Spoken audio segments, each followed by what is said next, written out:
KP, this crazy.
Oh, nice. We got J.Rax in the chat already. What's up, bro?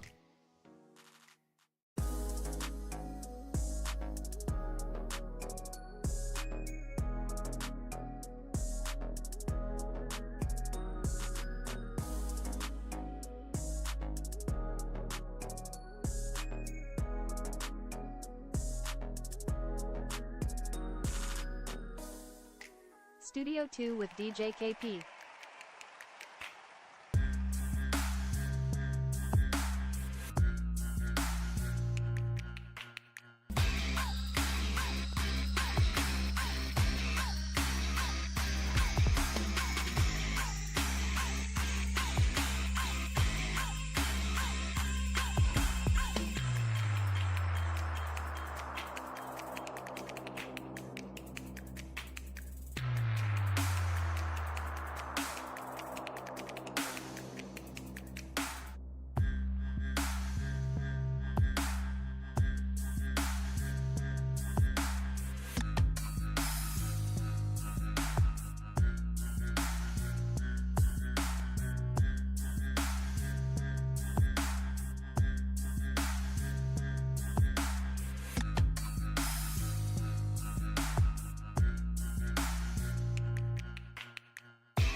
Studio 2 with DJ KP.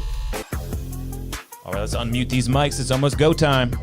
Episode 137, people. Tell your friends, tell your family. This is going to be an interesting one. This is about to be a doozy, guys. We're about to get hella uncomfortable and talk about some huge issues and then do some music reviews afterwards. I mean, it's going to be fantastic.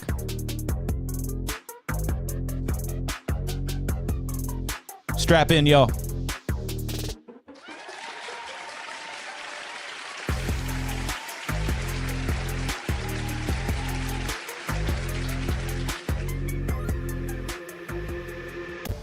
It's Studio 2 with DJ KP.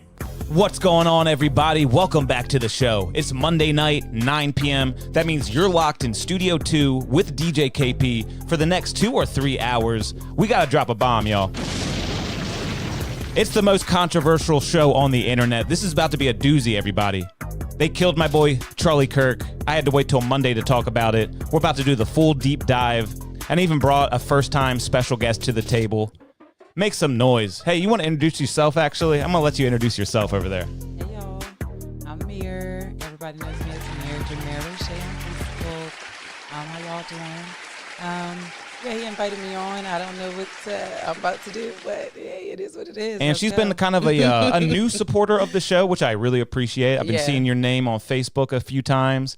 And then during all this Charlie Kirk madness and nonsense, I noticed you making some pretty good posts, I thought, but you were kind of getting dragged for it online. And I was like, I got to invite this girl onto the show, see what she really thinks. Yeah. You know, I was actually surprised that when I seen that he passed.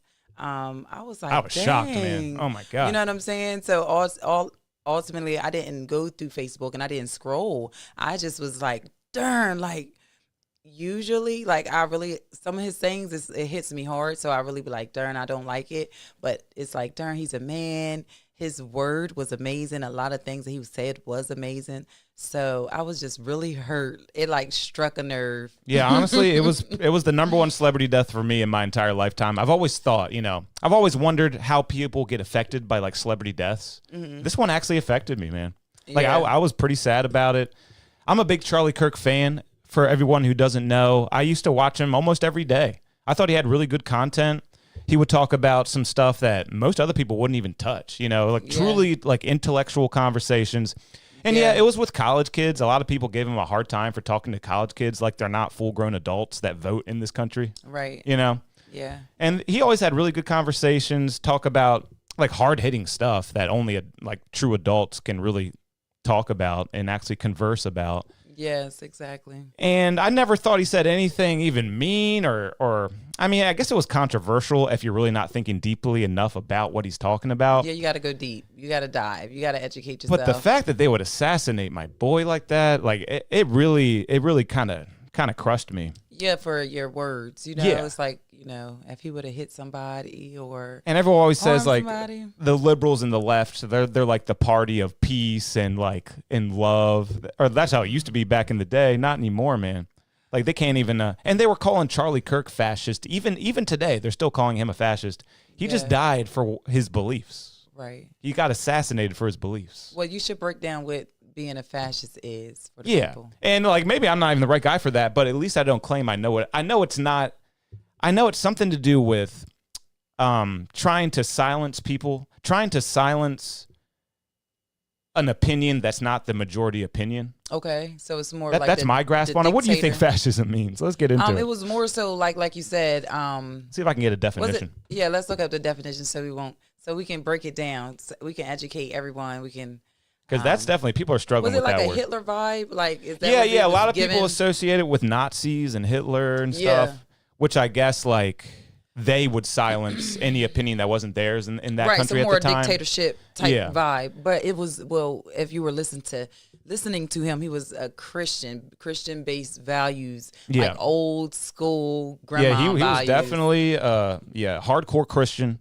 That's pretty much what he lived by. It's not like he did anything truly radical. I would say he was traditional, not radical. Very traditional guy. If you think about it, how he would play it and still be man of God, he was giving people the opportunity to be themselves. Because sometimes when you go to church, it's like you got to be a certain way. But Charlie Kirk was allowing you to be yourself and still loving God and trusting God. Yeah. You know, so that I liked him for that. Like, it's not too many young people wanting you to praise God, you know, or get married, you know, like he said. And he was really popular with the young people too. Yes. Like when he started these college tours, it would just be him and a folding table, and a bunch of people who hated him would come to him. Yeah. And then give him like 2 or 3 years, and those little talks, they turned into a sea of supporters, like literally like thousands of supporters.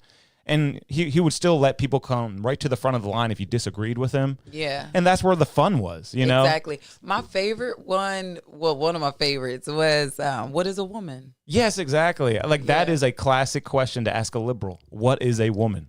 Seems like it should be easy. Yes. And they literally stutter over themselves because they're not allowed to say certain things. Me, right? Preach. Like, don't downplay this monthly cycle I gotta go through, or that 10-month trimester I gotta, you know, fit through. Like, don't downplay that. I love all genders. Like, when I was younger, my grandmother used to allow me to dance in this, now you would call it LGBTQ, you know, group. Yeah.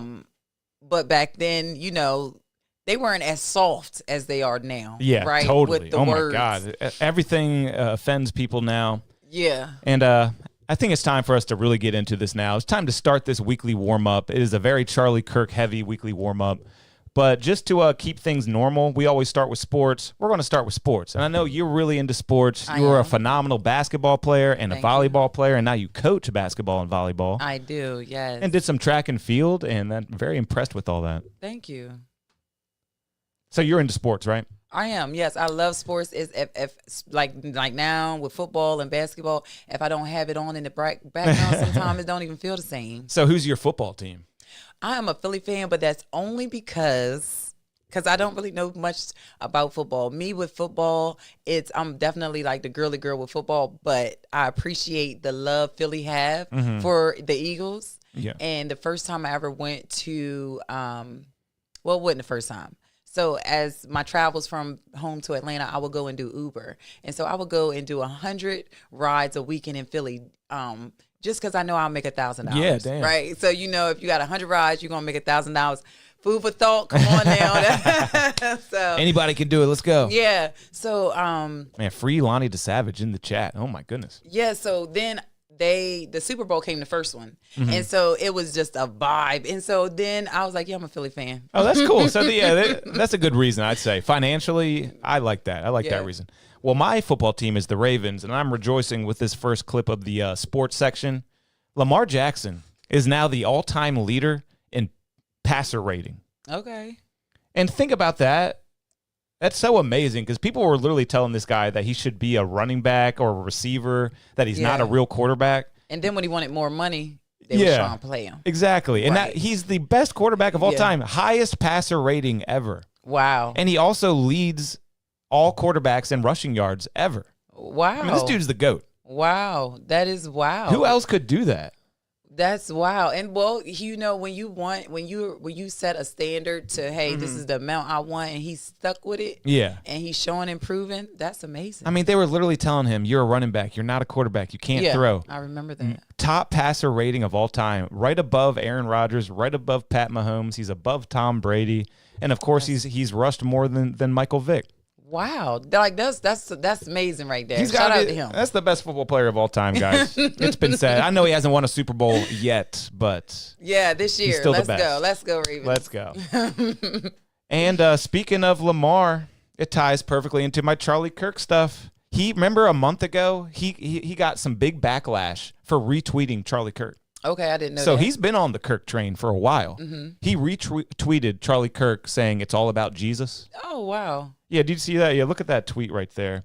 And then if you notice, Charlie Kirk's profile picture at the time was his South Park episode. And that's something else I think deeply about. Yes. Because South Park used to be kind of like make fun of liberal stuff a lot. They never used to touch conservative stuff a lot because it's just not funny because like it's just not true, you know? Yeah. And then this season, all of a sudden they just flipped a switch. They're doing the whole Trump thing. Trump's got a small penis, which is like such a lowbrow joke they wouldn't have normally made. And then they did that whole episode about Charlie Kirk being like the debate guy, made fun of him. Yeah. And then like He loved 2 it. weeks later, he's dead. Yeah. Right. So- and he loved it. And he really he loved loved that South Park. And if you can put that into context with like South Park back in the day was looked at like my grandma and them didn't want us to watch that, right? No way. Yeah, I can see why. Yeah. So But it's damn. just like if you could sit there and enjoy that as well as be with your Christian values, that's dope. Yeah, that is. That's big. But yeah, Lamar, he's been on the Kirk train for a while. So, of course, he even weighed in on the death. He said, celebrating the death of someone because you don't share the same beliefs is wild as is, but seeing it played out in real time is disgusting. So that's his official statement on that. And we're going to keep moving quick because I got a lot to get to. And so there were 5 NFL teams that chose not to honor Charlie Kirk, and one of them was the Baltimore Ravens.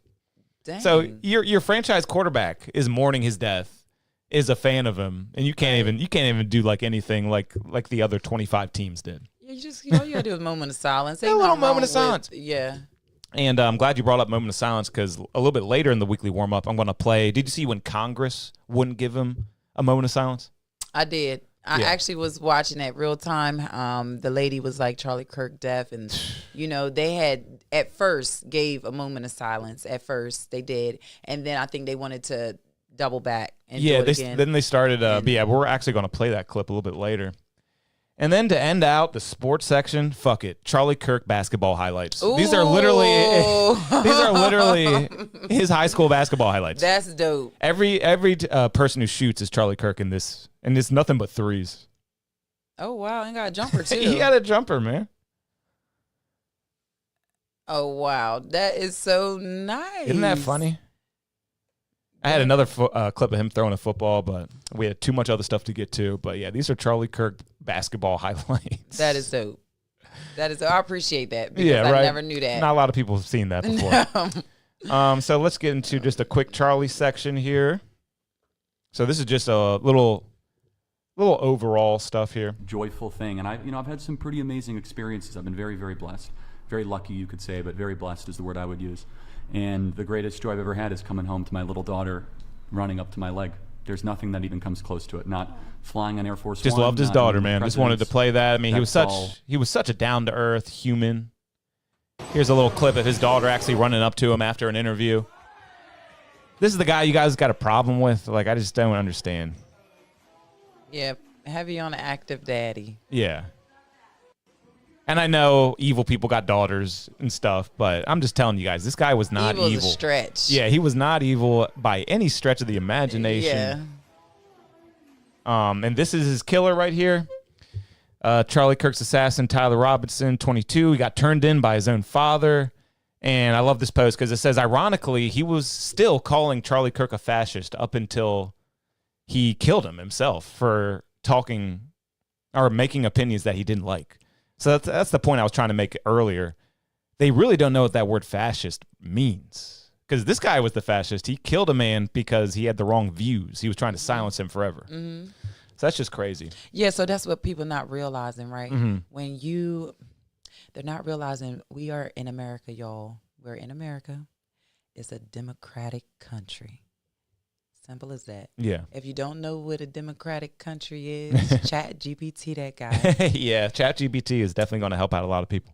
Yes. So you can understand what it means to be in a country to where your opinion matters, or if it don't matter, we can agree to disagree. Yeah.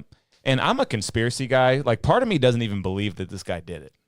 You know? Like, it almost feels to me like some other country is, like, assassinating a future president. Is that crazy to say? What do you think? I felt like Charlie Kirk had a real shot of being a great president one day. Well, that is true. And they took that man out before he even had a chance. He was very intellectual. He could answer any question. And he never even had a Calm, piece of cool, paper, never collected. looked at his phone. It was all in here, man. Yes, it was. Like, and I watched hours of Kirk, guys. And I know people love telling me about Kirk. How about I tell you about Kirk? Because I actually watched the guy, you know? He would do 3-hour videos of him just debating. And I would watch. So it frustrates me when someone who has no idea who he even was is trying to convince me that he was racist. You know what I mean? Right. Something about that. It's just like, well, when you define being a racist, you know, that's another thing. Everybody, Yeah, that's a Whatever, good point. Yeah, Like, what is the definition of racism anyway? right. So racism is a wide spectrum of things because if you believe, it's the beliefs, right? So you can sit and believe, and that's what you believe, and that's what I'm like. That's horrible. Yeah. You know, certain beliefs you have in a person, but it should be what I thought racism was like. In order to be racist, you have to not like that whole religion, like whatever they do for me, because you're gonna have racist people. You are they probably don't really talk to black people often, right? They don't see black people often, so they don't. So you may come across some racist people, but at the end of the day, when you bleed the same blood that we bleed, he's still a human being that didn't touch anybody. You know. And like, let's get into racism just in general in a little bit. Like, do you think it takes actions to be racist or thoughts to be racist, or? But that's what I said was the belief. So if you believe, if you think it, if you think someone is a racist, he's a racist. But that's what I Googled. And it's like, how can that be? You know, a belief of if that's what you would believe. I'm thinking like, if I don't like this whole culture of people that would consider me racist. Usually rednecks don't like a whole bunch of black people. They not about to sit and talk to that nigga. Yeah, but I'm saying they not. You can tell. They probably will just avoid, if they are truly racist, they probably will just avoid altogether. That's what I'm saying. Yeah, okay, right? okay, cool. So I agree. They're like, not gonna. They don't even. It really doesn't even share create that many space. problems. It's not. Yeah. Either they're gonna you're gonna have a dispute. Either you're gonna fight about it. Either you're gonna because I have definitely been told before that I was gonna get hung. Oh my At the God. end of the day, it's like you got to show me, baby. Yeah. At the end of the day, so it's not like you're not going to come And across. And believe it or not, as a white man who's married to a black woman, I've been the victim of racism before, and it doesn't bother me because it really doesn't affect anything at all. Right. You know what I mean? Right. No, Yeah. I could dig it because in a family sometimes they say, especially back in the day when we was raised up, it's like don't bring a white man home. Yeah, right. Period, right. you know. I've been through it. I mean, Yeah. nothing with her family or anything crazy like that, but I've been a victim of racism before. And I'm glad that they were racist against me because now I know that they're racist. I don't have to deal with them. Yeah. Yada, yada, yada. Like, it really is not that big of an issue. But let's keep moving forward because we could really talk about some of this stuff all day. And I do have some of these themes and topics coming back. Yeah. So let's keep it going. I'm getting into another section I call the evil libs section. Because I felt like this Charlie Kirk thing really showed us the true colors of a lot of these liberals and Democratic voters and stuff. And I just got some examples of that. Let's get into my first example. They were doing a vigil for Charlie Kirk, and this girl did not like it, and I'll show you how she handled it. Shout out to him being married to a black woman. Absolutely. Love you, baby. She's watching the show right now upstairs. Hey girl. Fuck your homie, Dad. Fuck your homie, Dad. She's screaming, fuck your homie. He got shot in the head. Fuck your homie, Dad. At a vigil. Yeah, fuck your homie, Dad. Evil is real, people, and it kind of looks like that. Evil. Evil. Murder is And he's bad. handling it pretty well. He's not getting overly mad or anything. I He's just- said, why are you being so Why are you hateful? so hateful? Why are you and then she comes up, why are you so hateful? hateful? Yeah. Hey, can somebody tell her to back Can up, you please? not She's put the camera in my face? I'm sitting here. You walked up. She walked up to him. I Yeah. said rest in peace. And I can Just leave it alone, please. Just leave me alone. I want to be left alone. I'm not emotional, ma'am. Don't tell me what I am and what I'm not. You can I'm get not out of my face, 'cause emotional. I can tell you what you are, but you won't like it. You're being aggressive. You're being aggressive. I'm not being aggressive. My voice You is are very being calm. You're calling me aggressive. aggressive because I'm a black woman. Not at It's all. just because she's black, right? Homie, Dad. Fuck your homie. And then we have the grand finale right here. She was arrested. Well, listen, at the end of the day, that's horrible. That's horrible. And she even says, "Oh, you only think I'm aggressive because I'm black, dude. You're up in his face during a visual. Sorry, And Can't say that going word. back to that, like people have to stop making that excuse because some people are just like I said, they're a little undereducated of other ethnicities or other communities. So Some people just don't like rude people. Yeah. yeah, so just with her for sure, but her using that black card all the You know what I'm saying? yeah. Because no, it's because you acting. You're going crazy on somebody. You literally made yourself an enemy like that, you know? Yeah. So yeah, there's For stuff like sure. that, and I got more, guys. Let's just keep it moving. Okay, this guy got arrested. Another vigil, some kind of what is it? A tribute, and this guy got arrested because he vandalized it. And won't spend too much time on this one. Just wanted to show you. I mean, these Democrats, they cannot help themselves. Like, they see people mourning someone's death, and you got this chick making the shirt debate this. Look at this chick. That's so hard to watch because I don't watch scary movies. Yeah, I'm the same way. I think the people who love horror movies are kind of psychotic. Same, you know what I'm saying? And so it forced me to have to watch that man get shot like that. I was like disturbed. Oh, people are actually starting to talk in the chat. Disturbed. I thought I scared the chat because no one was talking about any of this stuff. They're talking about baby flags and Lonnie DeSavage. But Bertie Robinson just said, I have definitely been a victim of racism as well, but it always helps you see a true person's colors. Yeah. Gotcha. And JCZ said, conspiracy. I seen a video where they was showing how the people right next to him unalived him. Oh, wow. Oh, the hand signals? Is that what you're talking about? I saw one where it looked like a security guard had a gun kind of pointed at him underneath his armpit, kind of. Oh, that's a conspiracy, though. And, yeah, thanks for chatting, guys. Keep it up. Keep active in the chat. We got a lot to get to. But, yeah, you got this chick. She's got that smirk on her face. She's selling shirts like this. Can't believe it. Like, you don't see conservatives doing stuff like this. They're trying to get me my blood pressure up. I cannot watch stuff like that. Right? Like, you just don't see the other side doing stuff like this. I truly think there is a right and a wrong. You know, people say right and left. I think it's right and wrong. Yeah, because I was getting hounded. You were, yeah. And at first I was like, good grief, you know. But then my homeboy, he came, he was helping me out, and then ultimately, it's if you don't think of nothing, he's a man that didn't touch nobody. Didn't put a hand on anybody. Was very, very nice to everyone, respectful to everyone. And then check it out. This is one I actually like. I love this one. They were doing a big visual. Am I saying that right? Vigil? It's vigil, right? Hey, we know what you're talking about. Okay, cool. But yeah, they were having a Charlie Kirk vigil, and this guy comes running through it screaming, "Fuck Charlie Kirk." They pull him out of his truck and beat the shit out of him. This guy's gonna get fucked, son. I mean, you play stupid games, you win stupid prizes. That's what they say, right? Oh, You go through that man. and it's hard to see, but the women are screaming in horror because they ripped him out of that truck and they were beating him senseless.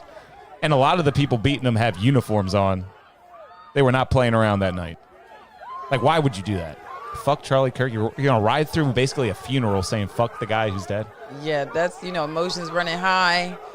Charlie Kirk wouldn't have did that though. They got to remember he was definitely more calmer. Yeah. Understand, like I seen a video to where it was just like somebody was really saying like "f you" to his face and or took his hat off his head. Yeah, we get and he still harassed. was like, don't touch him. So ultimately, we got to realize that we got to, if we preach it, we got to give it. Yep. Ultimately, but definitely emotions running high. I get it. It makes sense, but we have to definitely kind of practice what we preach. Yeah, but it definitely showed people's true colors. Like, you got this one tweet. Well, I guess he I've lost the a lot of debate. followers. Yeah, did you? I probably did too. I didn't got check. a lot of friends requests, like almost 500. I mean, you got to understand that the conservatives are the silent majority. Yeah. For the longest time in this country, it's been a silent minority. Now the conservatives are afraid to speak out because we feel like we might be the minority, but I feel like we still are kind of like Republicans. We won the popular vote. What? You saying that it kind of sad because I mean, it's not that it's sad that it's like a lot of conservatives don't want to speak out. It is a little bit because it's just like there's a point to be made, right? At the end of the day, I know you can't beat a dead horse, so maybe people are tired of saying the same things, but it's like I guess they're more, what did they say, willfully ignorant. Yeah. Right? Like they're not digging deep into what they saying they I think I see what you're believe saying. in. I feel like so many people are so addicted to drama that they prefer to live in this world where everyone's racist and Yeah. there's all this drama. Oh my Yeah. God, people are holding this group back and this group back. Oh my Yeah. God, isn't that so juicy? It's like, Yeah, no, because get over that. Get over it. Because we was over that in 2007 when I graduated. Shout out to Colonel Richardson, 2007, what it do? We had some issues, right? Us white and black people, we loved each other though. Mm-hmm. We really had some issues, but we loved each other at the end of the day. So it was just like, regardless of the issues that we had, we loved each other. It's a small knit community. It's a small school. Yeah. So it was like we were all we knew. You know Yeah. what I'm saying? So at the end of the day, we could have a problem, but we love each other, and that's what America has to realize. They have to realize that in house we can have a problem, but it's a bigger problem outside of the house, right? So it's a bigger problem internationally. It's a bigger problem, it's don't fight us. Like Yeah. we can fight, but keep it to a point to where it's not like we hate each other. Like you said, we're bringing back that racism because we are past that. yeah, come on. Yeah. Yeah, people act like it gets worse and worse. When I grew up in the 90s, my favorite show was The Cosby Show and Fresh Prince of Bel-Air. And like it just seemed like everyone got along better back then before it was such a thing. Yeah. let's keep and it then moving. okay. Sorry. No, it's okay. But yeah, we're still in the evil libs section because they really showed their true colors. How about this freak? Right after he got shot, he's standing up and cheering. Oh. Like literally seconds after he got shot, this dude stood up and started going like this. That is crazy. Like, so he's not even afraid that he could get shot. Because even this crazy liberal is so sure that a liberal shot Charlie Kirk and a liberal wouldn't shoot him because he's celebrating it. You know what I mean? Well, did he do have something to do with it? I don't 'Cause know. He need to be locked up. Yeah, for that. yeah. Like, what the fuck? That's a true freak right He need to there. be locked up for that. Like, Buddy's got real problems. You saw a guy, like, even if you hated Charlie Kirk with all your guts, if you saw it right in front of your face, you'd be, like, probably just, like, traumatized. I couldn't hate nobody that much. Yeah. It's no way I can hate somebody that much. Like, There's just no way. get you Yeah. some business. Yeah, like that's wild. You will never see that on the other side. You'll never see a Republican do that. That is crazy. And then here's the moment we talked about earlier. I mean, this is Congress. These are people who have a whole lot of authority in this country and are at the top level. And they're just asking for a decent maturity. Yeah. They're asking for a moment of silence for a guy. And they all start like booing. And she's not mic'd up, but she's asking. That's what she gets. Let's wait a minute. The House The guy has to literally call the House to order, ask for a moment of silence. The Democrats all start booing and hissing and crazy crap like that. And it's not just in this country either. The UN, no, my bad. The EU Parliament tried to do the same thing, which is like the European Union. Mm-hmm. And look what they did. They asked for a moment of silence for Charlie Kirk. They were even worse.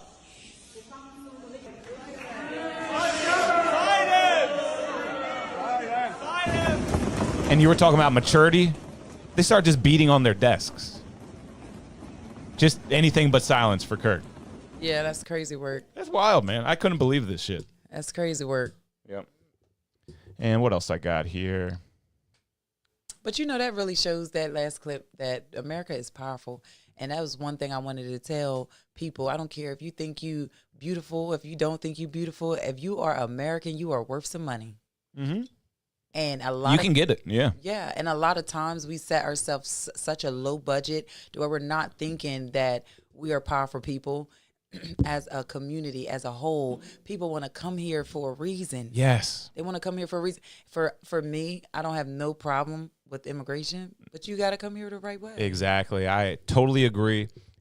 We take in over half of the world's immigrants. Do you know that? I did not know that. That's a crazy stat. That's Why crazy. do they all want to come here so bad? Because it's nice. Oh, because we the best. Because it's fucking You nice. gotta, yeah, for sure. And yeah, you got to come here legally. This is turning into a conservative podcast, people. Look out. That's cute. I feel Conservative KP. And here's another one. I mean, these moments, there's just no shortage in these moments. This, right after his assassination was announced, here's some news reporters speculating what might have happened. And like this is just like so idiotic to me. Which a shooting like this happens. Yeah, and again, I emphasize what you just emphasized. We don't know any of the full details of this. That we don't know if this was a supporter shooting their gun off in celebration, or so we have no. Did you hear that? Which a shooting like this. One of the reporters goes, "We don't know who did it. We don't know if it was a Charlie Kirk supporter shooting a gun off in celebration. They think we're stupid. They literally think we're stupid." In his neck. Yeah. Like, come on, you could. The point blank, just actually it wasn't point blank. My bad. It was like from 200 yards away. It was too good. That was a good shot. I did not want to see that. Like, who says that? Who says that right after it? It could have been a supporter shooting his gun off in celebration. Nah. Has anyone ever said that? No. Like they literally think we're stupid. That was like a marksman. Yeah. You would think like that person is in a movie. You know what I'm saying? Yeah, I heard a bunch of snipers talking about it, and they're never trained to shoot to the neck, so it was like particularly brutal, and they definitely can hit exactly where they want it to go. So, but yeah, crazy. It could have been a supporter shooting his gun in celebration. Yeah, that's crazy work. And then the guy, so he was at a college asking college kids questions, and the college kids ask him questions. This is the kid who was asking him a question at the time he got shot, and he was saying how the point I was trying to make is how peaceful the left was. Because he was asking Charlie Kirk about gun control and gun violence. Yeah. And he was trying to make a point that the left, the Democrats, are not violent. Bullet right through his neck, right during his question. That's crazy. So do you think he's still voting Democrat? What do you think? You know what? I was an independent for a while, and I had to pick a side. And I was like, this is the year to pick a side. Yeah, it kind of feels like wasting a vote when you don't go Democrat or Republican. Yeah. Well, to be honest, it was just like I was independent because for me, I have like values of both sides. Like I said, the abortion thing is like let the woman kind of do her own thing, but I'm still more so the conservative side. So it was kind of like the balance I have. Just another issue we could talk all night about, probably the abortion stuff. Oh my goodness. Yeah. So it's like a balance, but then it was just like trans in women's sports. I was like, why is this an argument? I never thought the world would get this crazy, where just being traditional makes you like extremists, they'll call you. It's really wild. Yeah. Okay, this is the one. So this is how Democrats raise their kids. This one blew my mind. Just imagine raising your kids like this. Let me enlarge this just a little bit more. Yeah, check this out. I have the best news ever. What? Donald Trump died? That's how she's raising her kids. Second best news. The vice president died? Okay, third best news. That Elon Musk died? This is how she's raising her kids. Nobody died. My best friend's getting married. Yeah, that's crazy. They don't even assume anything good. You tell your kids, I got the best news. Tough. They go, so-and-so died? So-and-so died? Someone else died? That's tough. Do you know like the mental strain on children like that? Yeah. You know what I'm saying? That's a mental strain that you're putting them up against. That's like no care for life, for human life. And then you wonder how a 22-year-old could get so radicalized that he goes on top of a building and shoots Charlie Kirk through the neck at 200 yards. These kids are getting raised from birth hating conservatives. His parents, and I should have looked it up, but I was talking to somebody. His father, turned him in. Yeah, I heard about that. And the reward was over $1 million. Hell yeah, get that money, bro. He qualified for it, but he gave it to Charlie Kirk's family. Nice. What a guy. Yes. See, that's what our side does. It's just so nice. I heard the father was a Christian, and his mom were Christians, but the guy who shot Charlie wanted kind of to defy that.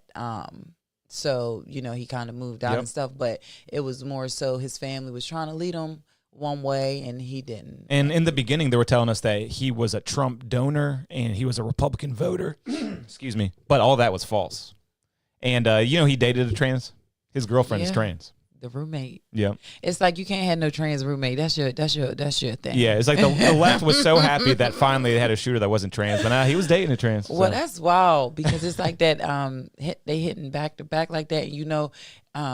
So much has happened recently. I recently. have no problem with the trans community, but when stuff happen like that, certain laws start to get passed. And and we've always had trans. I can always remember people kind of being a little trans, but now it's been so promoted that people don't know if people are just kind of insane. I'll say it. Yeah, a lot of people just don't know what's going on, I feel like.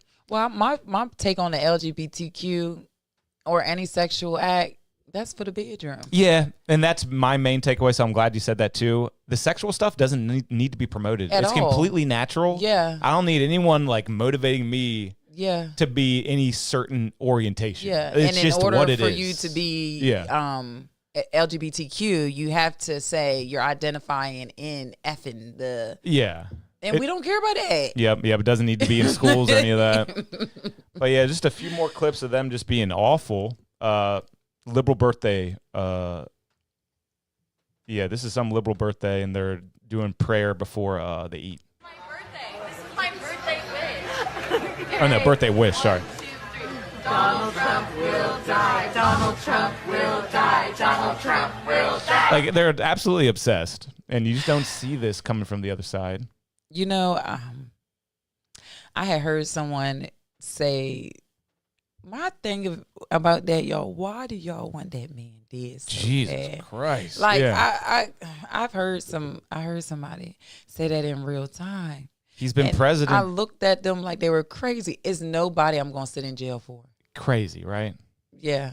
Yeah, because like he's been president before. The world didn't end. Actually, it was his first term was the first presidential term in our lifetime with no major wars. Right. And people want to kill him. Right. You know how can you be so easily brainwashed? And then inherited that COVID.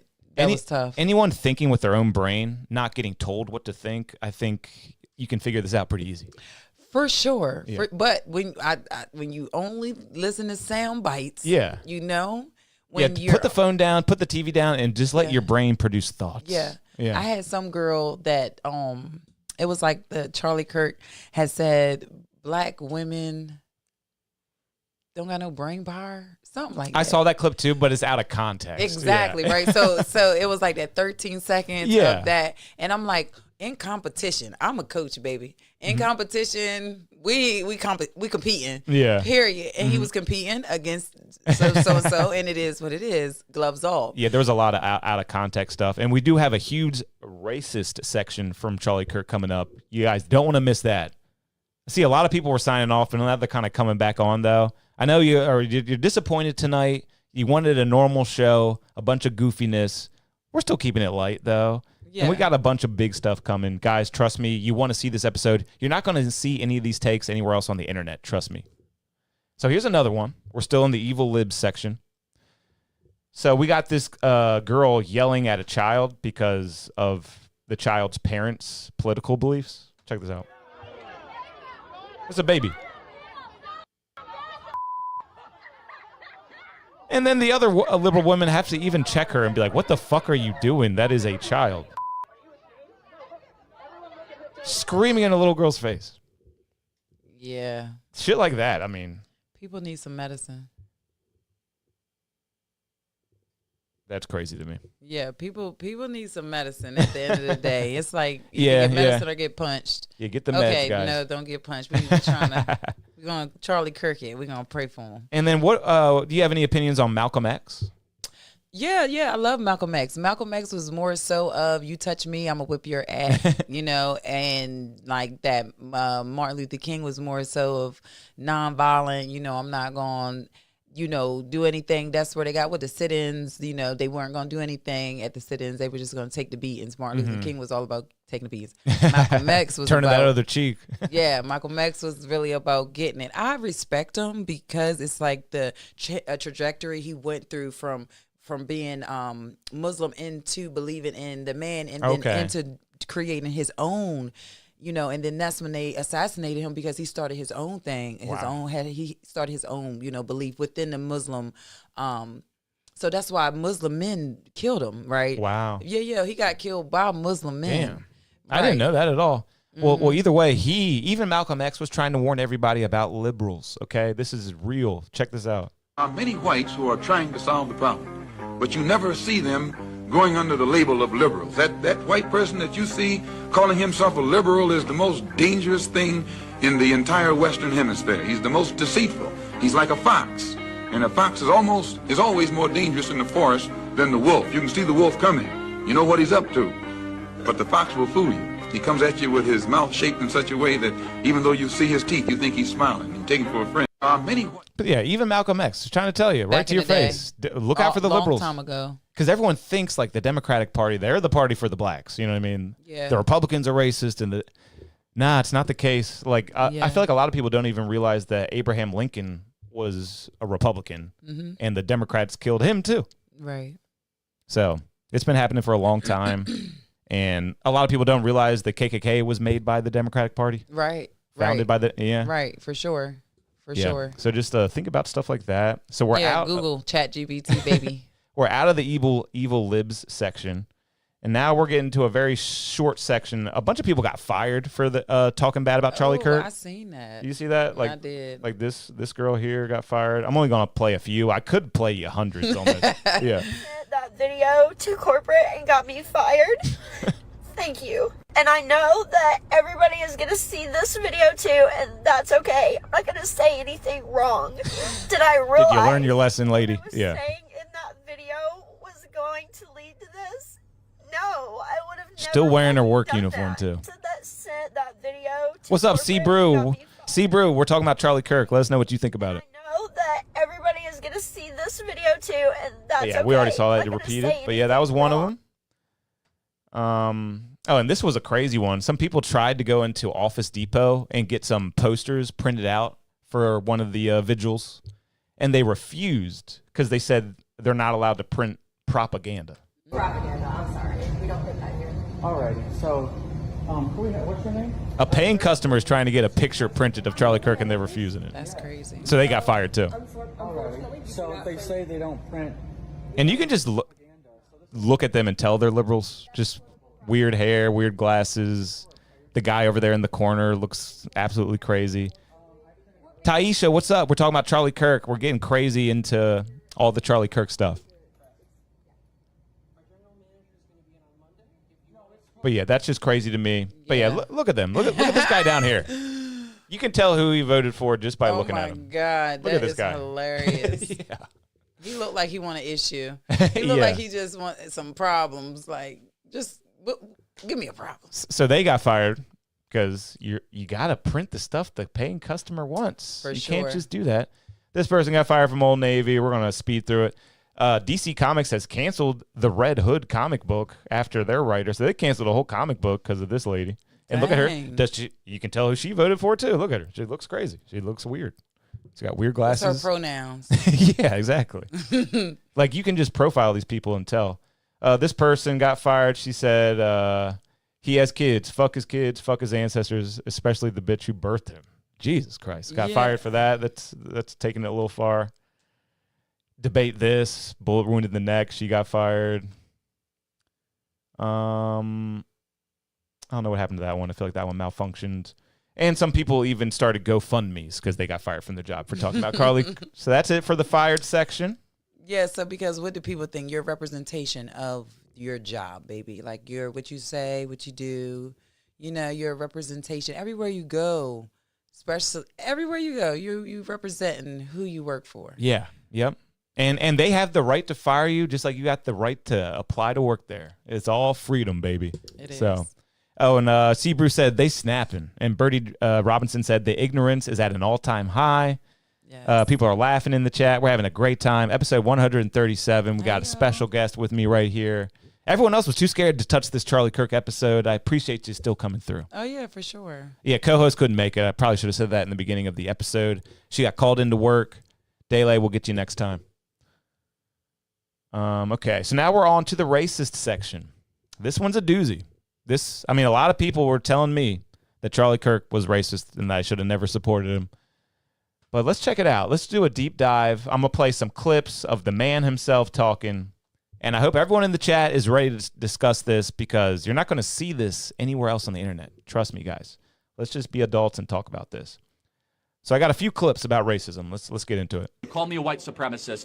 What evidence do you have that I'm a racist? I was just literally watching a video of you talking about whiteness as a whole, talking about whiteness as a concept, okay? And you were trying to explain how white privilege doesn't exist. Correct, it doesn't. You are a white man. How do you know? What can a white person do that a black person can't do?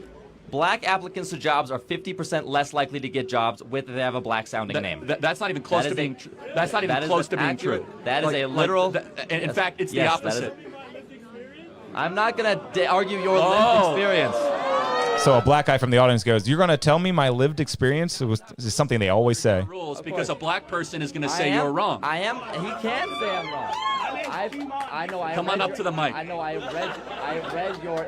My name's Keemon Dixon. I have a really black name. Please tell me how 50% of my internships have been denied when I've worked for Senator Mike Lee, Mayor Trent Sachs, Speaker Mike Schultz. Hold on. I worked for a Congressman, Burgess Owens. I've actually worked on his campaign. I've worked on the campaigns of John Huntsman Jr. Please tell me how my black experience and my black name has not given me.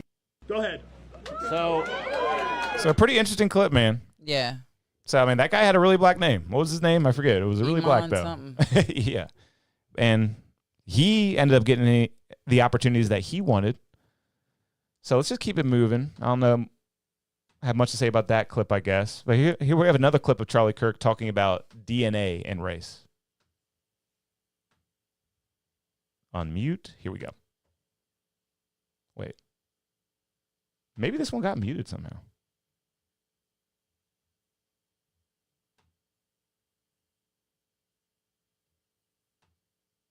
For some reason, this clip does not have audio anymore, but this is just a clip of Charlie Kirk saying, "No, we've proven it. If you take a black man's DNA and a white man's DNA, they cannot figure out the difference, or they cannot differentiate between the two in a scientific laboratory." I didn't know that. Yep. Yeah, too bad this didn't have any audio. But yeah. Oh, no. Here we go.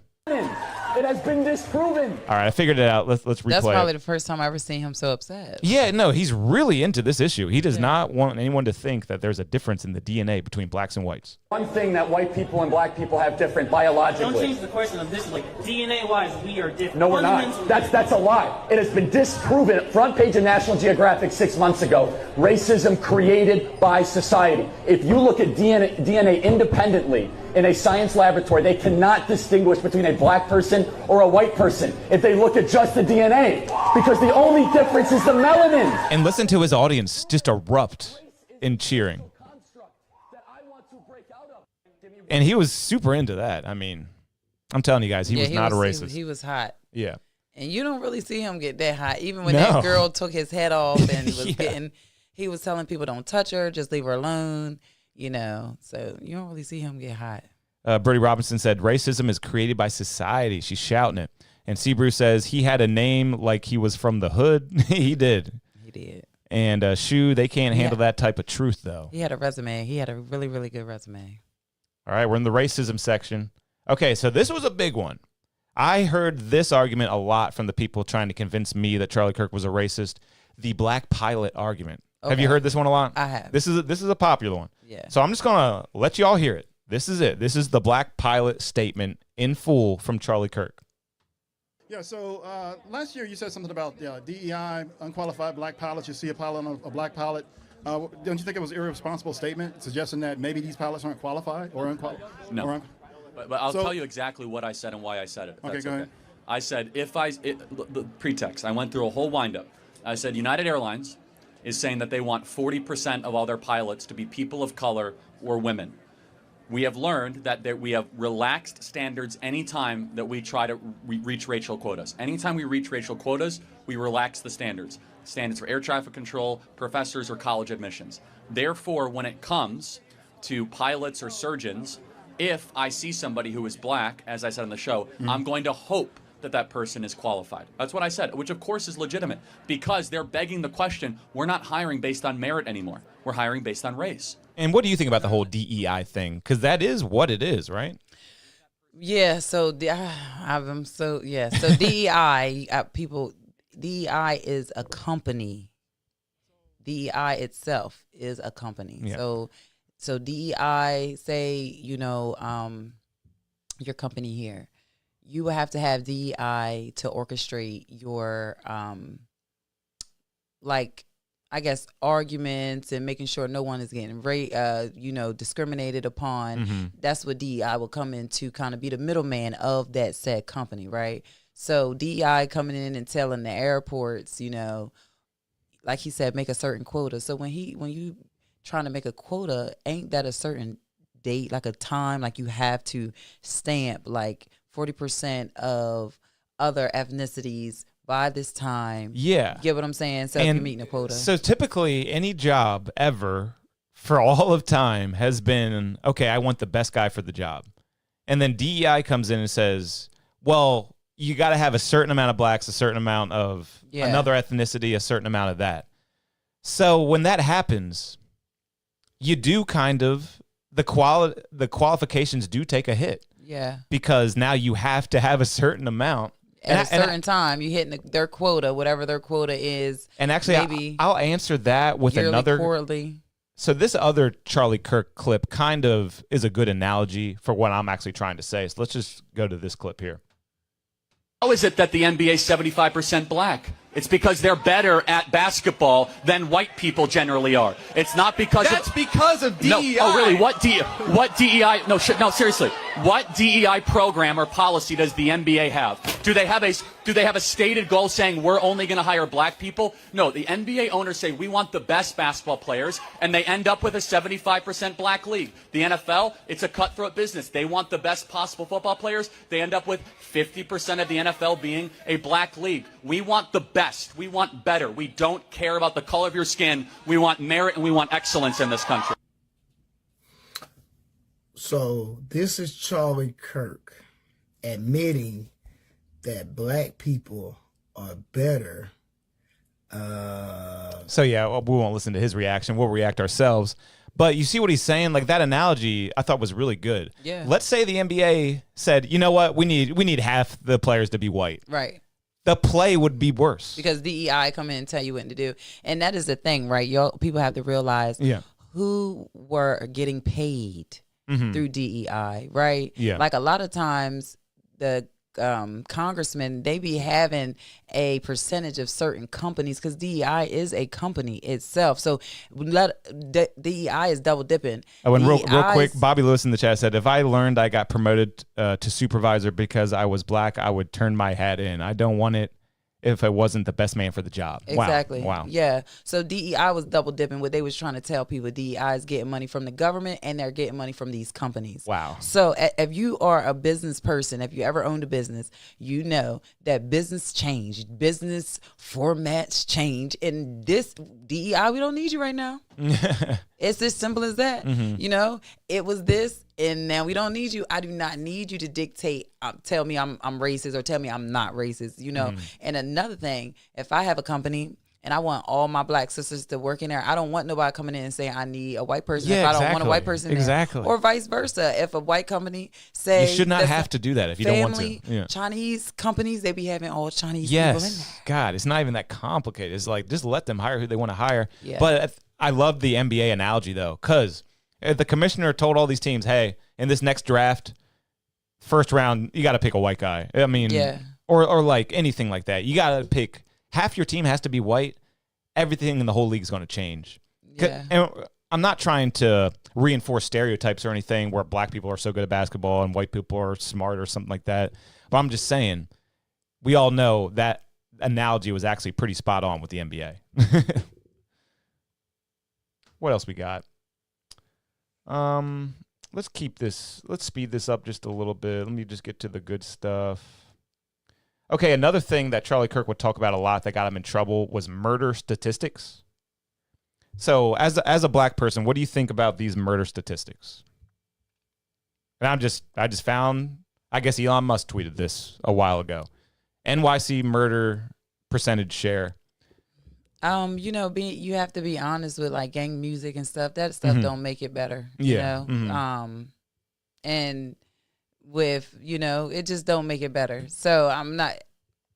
Everybody know where to go and where not to go. Everybody know where not to go and where not to go. And it's like, why do I have to be, you know, like Washington D.C. Boom, them having to go in and kind of clean the streets up. But you have to realize this is the land of the free world.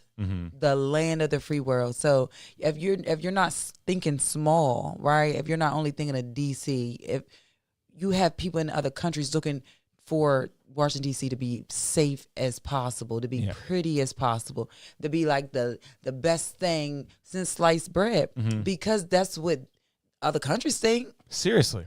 And you had people protesting them cleaning up that city too. Oh my goodness. Wild stuff. Yeah, no, for real. I mean, they had no homicides for 2 straight weeks, and people were out there protesting, "Get out of our city. We don't want the National Guard." Yeah, no, that was wild. But yeah, this right here, I mean, it's hard for me to even put this up on my show because I know how controversial these statistics can be.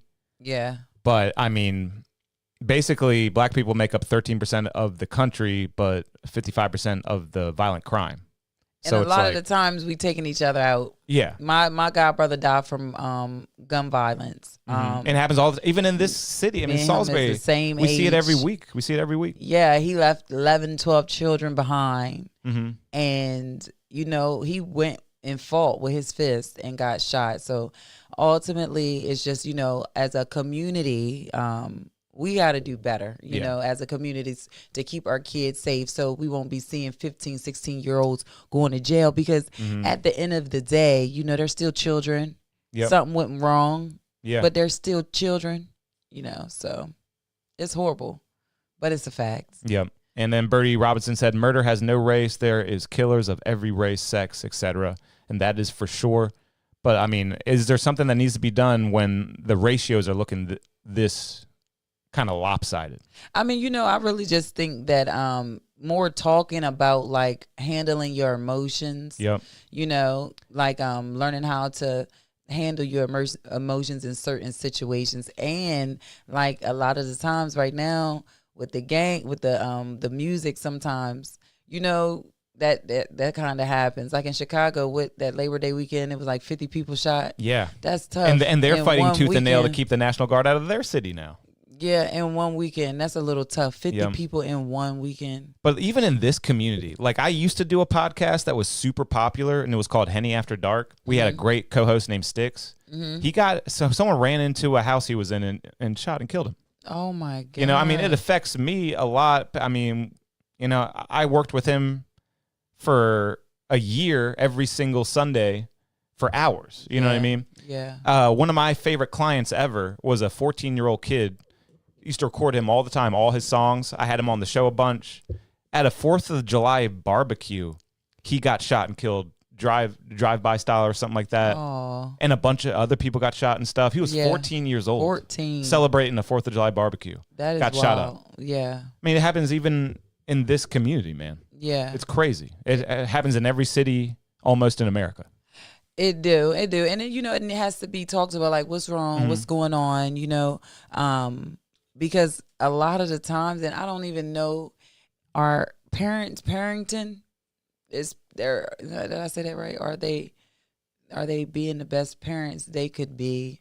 Because for me, my son, he's only 10, but he's not hanging certain places all the time. Yeah. He can hang there sometimes, but he's not hanging. I don't even care if once he get older, I'm putting him in the trunk. Y'all gonna see me on the news for kidnapping. Yeah. I'm gonna kidnap my own son. Do what you got to do. Because sometimes when you are, outside all day, nothing to do, might be hungry, and this is another thing. A lot of people want to fault these children when it's these parents.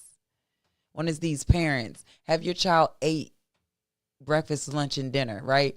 Did you even check to see if your child ate? Or is your child robbing because they hungry? Like, it's a lot. Like, and you got to think about being hungry. When you are hungry, our minds doesn't operate, at the capacity it does when our stomach is full.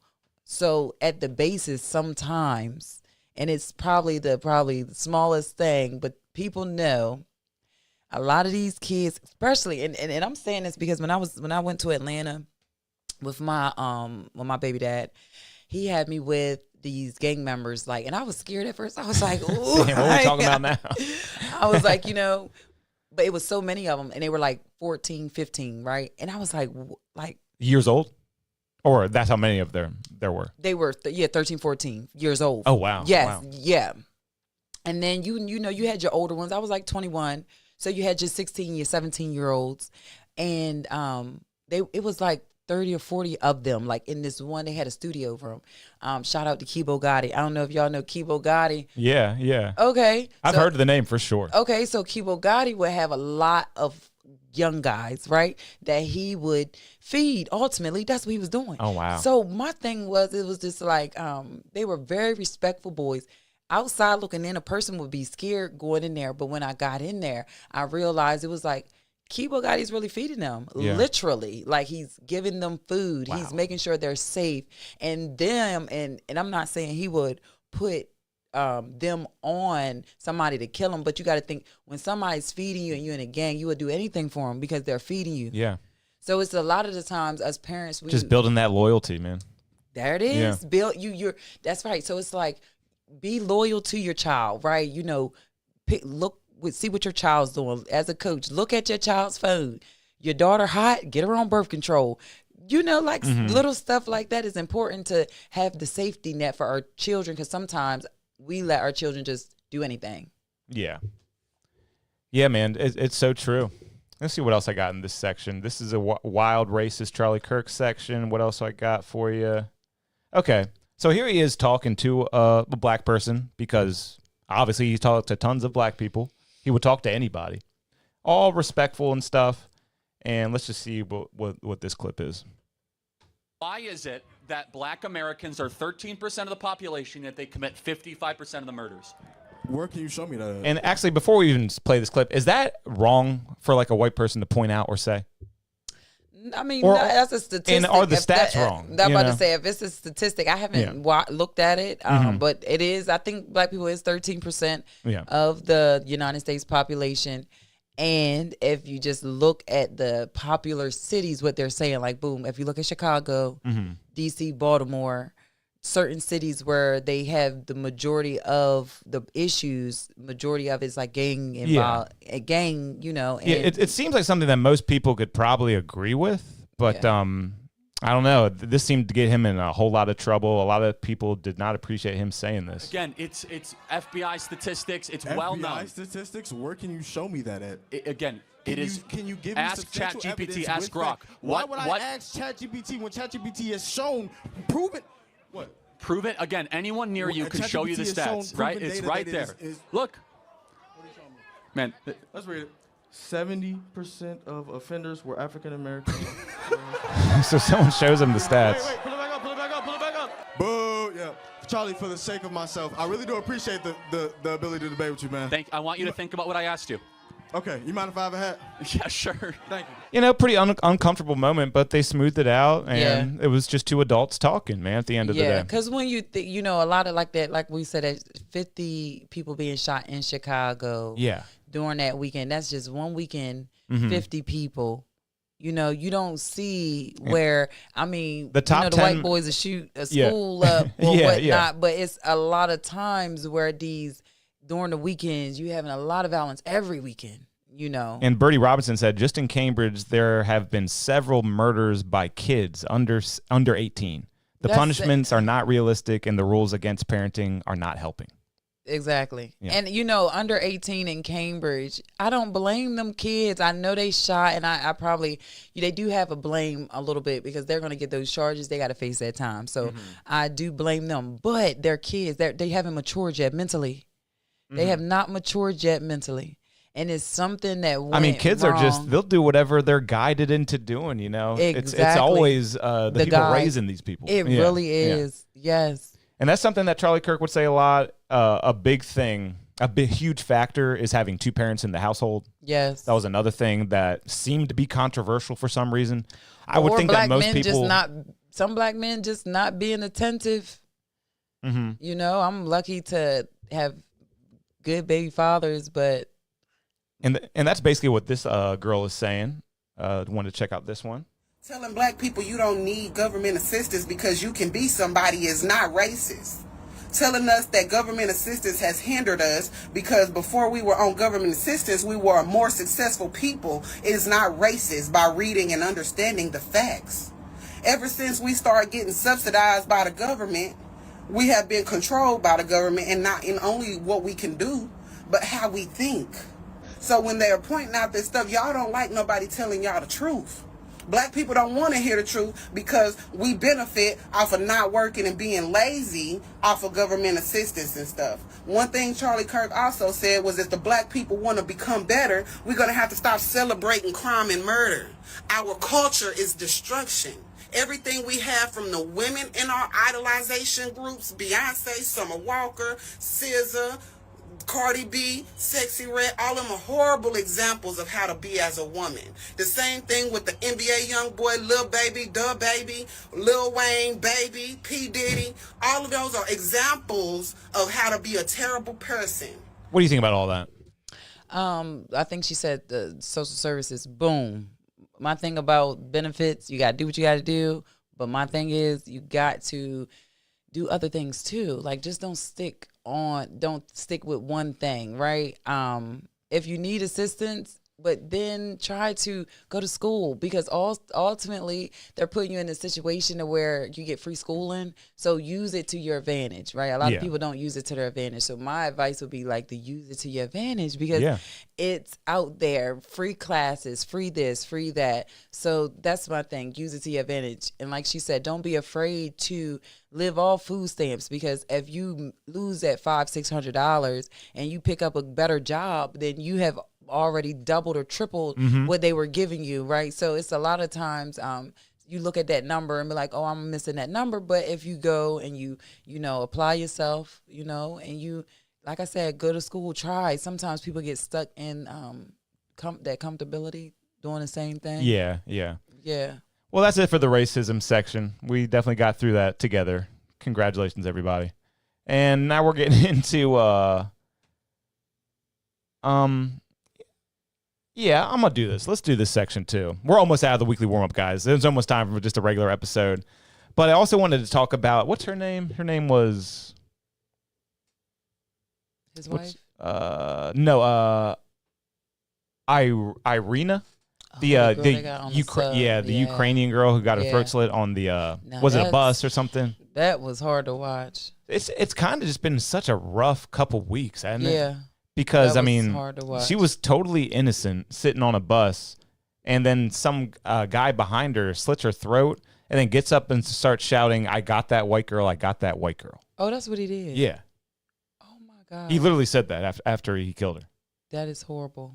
That is horrible. And, a lot of people were saying that being as though she was from Ukraine, she was over here illegally, but being as though Ukraine is under war, she was over here legally. Yeah, through, seriously. That was definitely legal. Yeah, it was legal. So that's so sad. That is horrible. That's horrible. Mm-hmm. So it's like, when I seen it, he slit her throat. Yeah. I mean, he like did that a couple times and nobody on the bus gets up and help. I mean, and I'm not judging them too heavy because we all know if we were on that bus, we would think twice about. I mean, there's I didn't a even murderous see blood maniac in the beginning. It didn't look like I didn't know what that world did he. That was horrible. It always amazes me when it's kind of like the movies.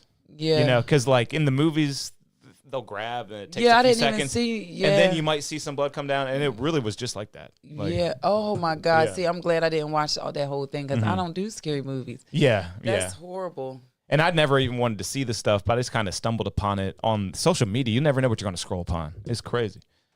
But yes, R.I.P. to her. I mean, it's been such a rough couple of weeks. Yeah, the girl in Baltimore getting killed by that Mexican. That was tough. Yeah. And she got an illegal who wasn't even supposed to be here. Yeah, they say he had a court date coming up or he had a deport date or something. And these are the issues that conservatives really want to tackle because obviously it's just the worst. That guy wasn't even supposed to be here and he killed one of our citizens. But why? My thing is, and it was one of the another reasons why, it was just like, why aren't you concerned about your safety? Yeah.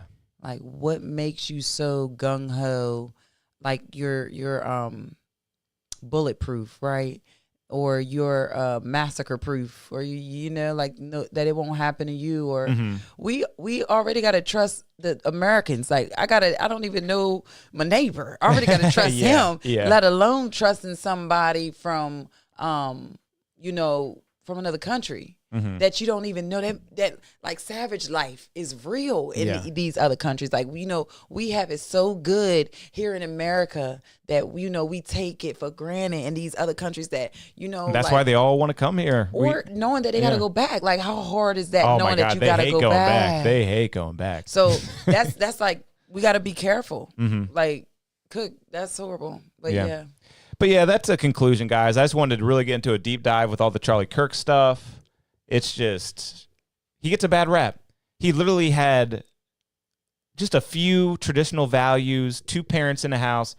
His whole existence was a man and a woman love each other. They get married. They have kids. They raise the kids together in the conservative way.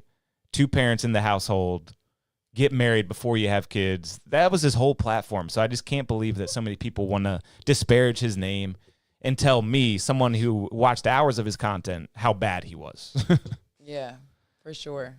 But hey, now it's time to get into a regular episode here. We might get into a little interview with you too as well, if you don't mind. Got some questions for you. But you mind doing some music reviews for us? Yeah. Nice. So you also are a musical artist, right? I am. Yeah, I've been writing music for a long time. It's just something, poetry turned into music.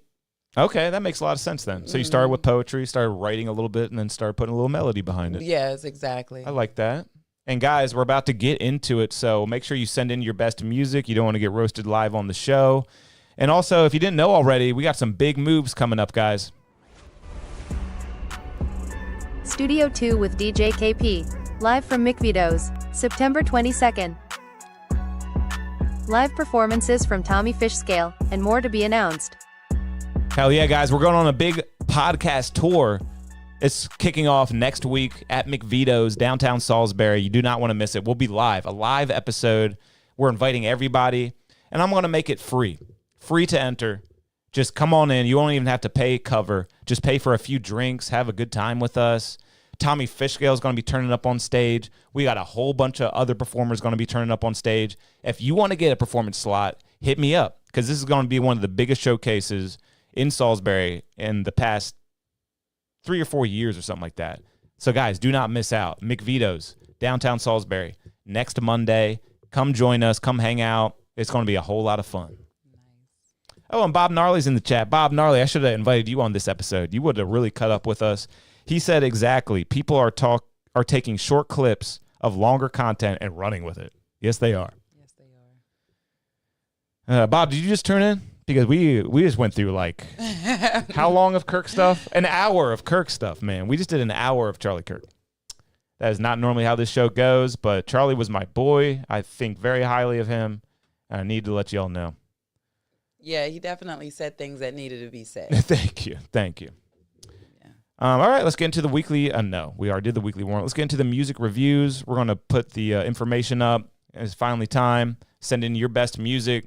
And if anybody wants to call in and talk to us about any issues or anything, the phone number is also scrolling below. And we're about to go first come, first serve. We don't play favorites, but if you want to skip the line, there's a way to do that. All right, looks like Shane was the first one to send something in. Let's check it out. Are you familiar with Tommy Fishscale? I'm not. All good. You don't have to say you are if you're not. And you're gonna familiarize yourself today here. Okay. So he's got a new song called Drug Drilla. It's out now on YouTube and also dropping on all platforms on Halloween. Nice. Having a hard time.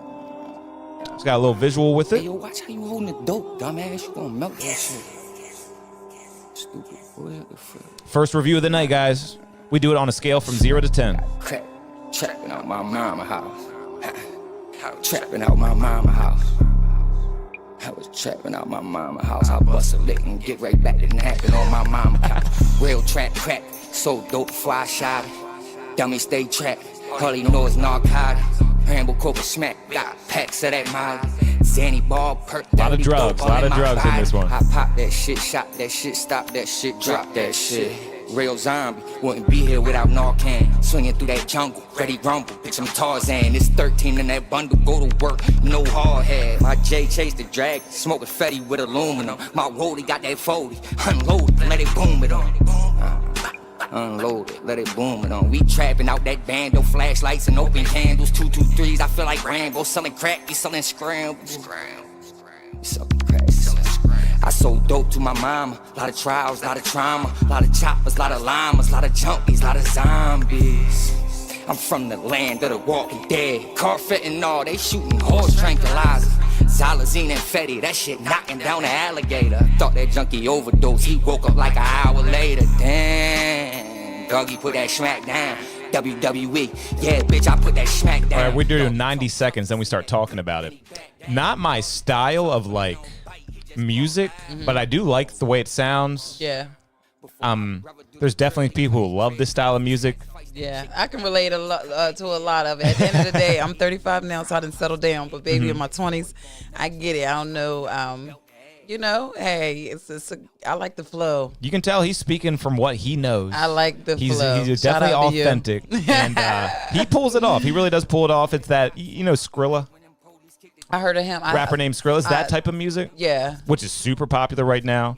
I'm yeah, sure. the trill music, ain't it? What they call it? Drill music. And it's like he's like the zombie king from like Philadelphia. That Skrilla guy. He hangs out on that one street where everyone's all slumped over and shit. Yeah. So I guess just a big drug culture. Yeah, well, you know, heroin. That's a bit. That's tough. That's a tough cookie. You know, you don't force it on nobody. You know what I'm saying? At the end of the day, you got to be safe. I like the style. I like the venture out, you know, with your voice. I think with his voice, rapping wise, sounds like he can do a lot of different styles of music. Yeah. Just not drill. So I do like that song. I'm not even into a whole bunch of rap. Like I'm more of like you know, like melodic rap. Okay, yeah. But modern stuff or older stuff? More older stuff, yeah. But I did like his swag on it. He can rap. He shout actually out to is him. one of my favorite rappers from around here. I think he is really good at what he does. Just, you know, he's talking about stuff I have no idea what he's talking about. Oh, I know. Yeah. All right, so now we got another one. This is a young rapper. He's been sending in for weeks. I love seeing his journey through music and everything. I think he said he was how old are you, J.Rax? Did you say you were 16 last week? Well, he's got a song called Everything Is Fine, which I love. I need that right now. Everything is fine, guys. Everything's fine. Yes, it is.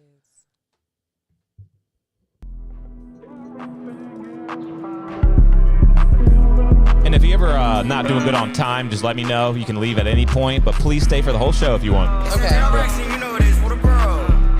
Like what? Go. Like what? Kidnap the nigga, throw him in the back, you panic, tell that nigga. He playing clues, acting goofy, he real dumb if he think. Yeah, he's 16 years old. He's in the chat right now. Okay, shout out to you. I like it. He playing clues, acting goofy, he real dumb if he think. I'm really just a different type of nigga, they don't get it. Always stay on point, I'm going to the top, the store's my limit. Goofy shit don't fly, don't pick me up, cause I'ma stand on business. Ain't no bitching on my witness. Hard to come up off that image. I really came up out them trench. Silly niggas think he with it. Burning niggas up and flipping bitches, take him off the scale. My trust is broken, you can't fix it. I'm the drinks and pass it swimming. Look around the height, I really beat a nigga to a sentence. Pass it off my Twinkie bucket. It's around this bitch. A lot of energy here. Know how I'm coming. You must be dumb, you think I'm punching. Take his blood, this shit ain't nothing. Ain't trying to talk, pose in discussion. Keep it real and move around. Swim with big fish, it's a place where you might fucking run and drown. Niggas calling from the circus, go back home, you fucking clown. Try to run, we hit his leg, ring down and beat him to the ground.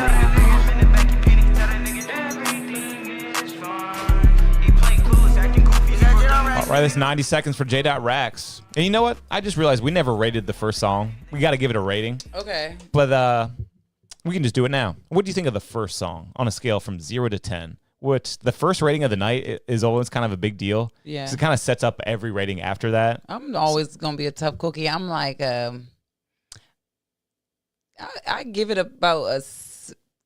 But hold on, the rating depends on what I listen to it in my car. Yeah, that's something that I base the ratings off a lot. Would you really do you like it? Do you like the song? You know, keep it as simple as possible. Yeah. And also keep in mind that your favorite song in the world is a 10. And that's probably by, I don't know, Drake or somebody. You know what I mean? Yeah. So it's not a local music scale. It's just a music scale. Okay. So speak your truth. Well, I do like it, and I'll give it a 7.5. That first one got a 7.5? 7.5? Like drill, you know, nice. in the drill lane. Mm-hmm. He hit all the marks. Yeah. He was talking that shit. I agree with you. I think I'd have to give it a 7.5, maybe even an 8. just because, I know that if you like that style of music, you're going to like that song. Yeah, you're going to like it. I think he pulled it off like late night with perfect. a bing. Yeah. Yeah, I'll go 8. You go 7.5. Yeah. That makes sense to me. So how about this one that we just heard? Which one's better? I like the last one I liked better, maybe because I could relate to its words. The first one was given, the second one was given Blueface, which I don't mind how, but it's not on I Am a Singer, so it's not, their style of rap ain't on beat a lot of the times. A lot of the words is, I'm missing them, I guess. Yep. But it wasn't a bad song. I liked it. I liked the beat. I like I said, it was, So I get it about a 6. Okay, cool. Yeah, I pretty much agree with you there too. Like J.Rax, you're getting better with your delivery. You're getting better with your writing. You even got a little scheme there with where you're working with the beat. Everything is fine. I can see a lot of growth with you. But you already know what I'm about to say. That mix just wasn't good. Like, if you come record with me or maybe Bob Gnarly or Young Rocco over in Dover, we can clear up so many of these issues for you. And right now, with that mix, which is it's not very good, and it looks like you did it on BandLab because it's literally on the BandLab website. With that mix, I'm going to give you probably a 5. I'll even go lower than a 6 because, I'm an engineer and I think so highly about the mixes. If it's a bad mix, I'll probably never listen to it. But if you get a good mix on that, it could be up to an 8.5. It could be a really high rating. But I'm not pressuring you to go into a studio before you're ready. You're in the training phase right now, so keep training. But whenever you're ready, book some studio time and make sure it's a song that you're really familiar with, that you really like, and you're going to see yourself make a really, really good song. For sure. But right now, as it stands, young man, I got to give you a 5 on that one. But I'm pulling for you. Please trust me on that. And he only 16 at the end of the Only day. 16. He could be somebody. Oh my goodness! You remember I was talking to somebody how 2 Chainz flipped his style of rap from when he was Titty Boy. He's my favorite modern rapper. I love 2 Chainz. Yeah. So people switch up all the time. Yeah, that is true, man. From Titty Boy to 2 Chainz. Yeah. That worked out for him real well. He's got my favorite rap line of all time. What's that? I love it, and I'm different. He says, I got a present for the present and the gift rapping. Okay. Isn't that just like that double entendre, right? A present like a gift for the present, for like right now. Right. And the gift rapping, which like gift rap, and also he's rapping. I love that line. That was dope. He really thinks outside the box. All right, next up, we got Goth Star. He sent in something. Let's check out. I think he's going to be performing on the 22nd. Goth Star is going to be in the building performing at McVito's. And he sent in a visual as well. Not a vigil, like I was saying earlier, but a visual. Wait, is that? What's happening here?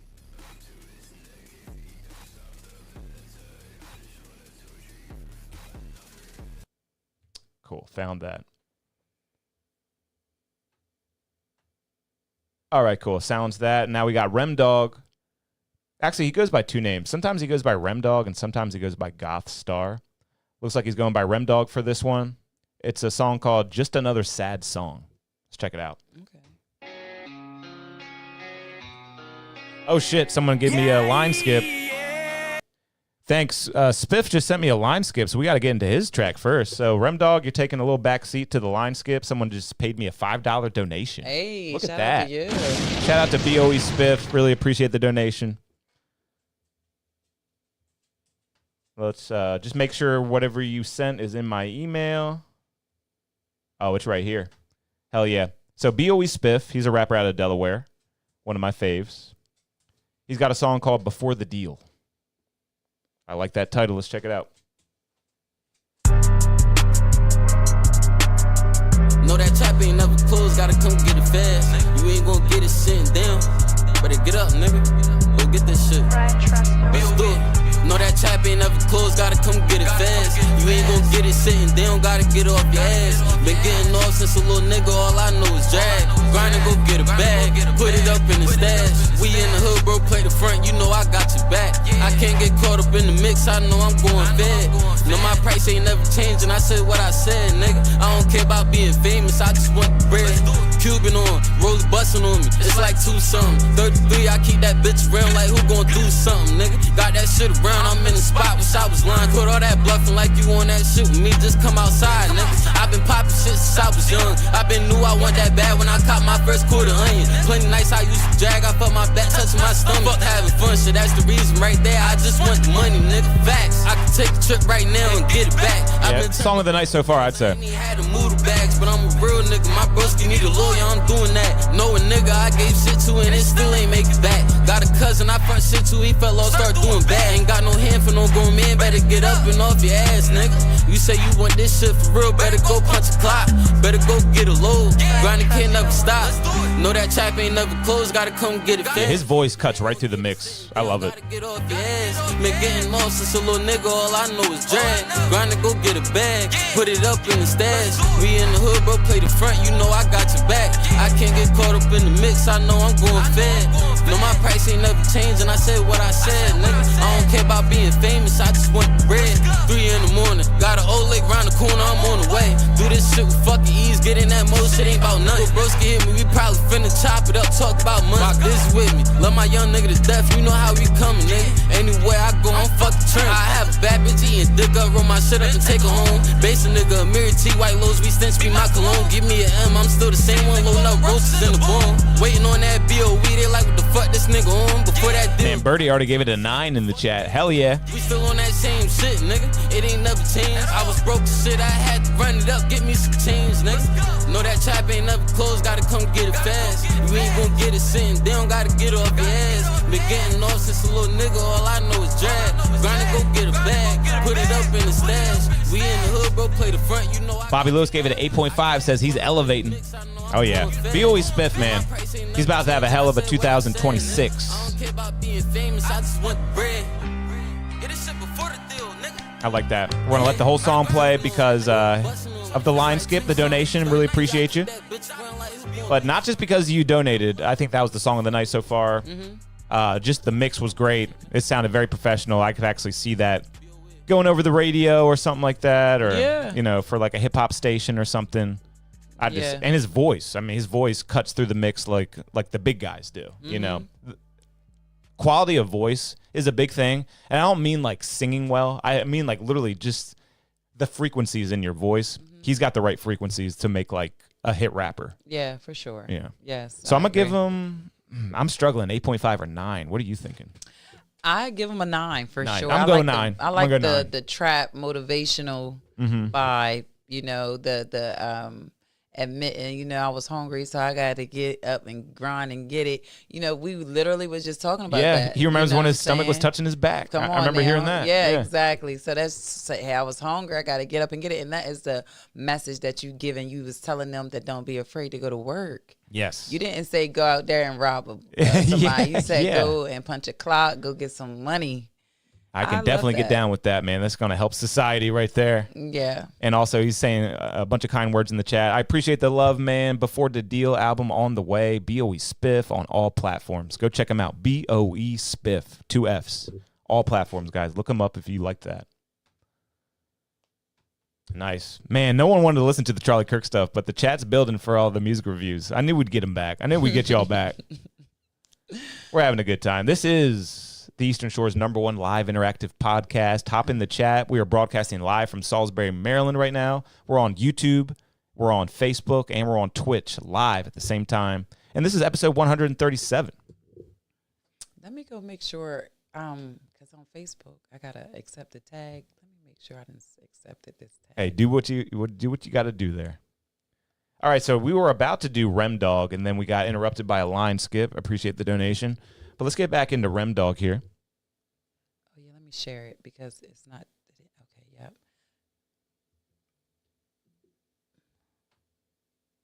Okay, there we go. Sharing is caring, guys. Definitely. Everybody share. Everybody share. Yeah. You're going to help out this show. And actually, while I got you here, guys, hit a few buttons for me. Hit that subscribe button. All right? Hit the like button. Comment on your favorite videos. Share with your friends and family. I work hard on this show. Hit a few buttons for me. It would really, really mean a lot to me. All right, now we got Rem Dog. He's got a song called Just Another Sad Song. Sad times. Yeah, yeah. Oh, yeah, he's going in. What would you say if I asked you not to go? To forget everyone, forget everything and start over. We were the dream team and we had it all together. Forever was supposed to be forever, but now it's never. Distant memories are on the horizon and it's clever. These texts I sent you, I tried to bring you back, but it's never. You crushed my heart and crossed my bones, cause we were never clever. You wanted Gucci bags and Dior, and that shit's not me. My heart is spiritual and lyrical, can't you see? Running back to my old ways, now I'm making enemies. Charlie all over you. Oh, yeah. I didn't name my dog after Charlie Kirk. If anyone was Nice. wondering, her name is just Charlie.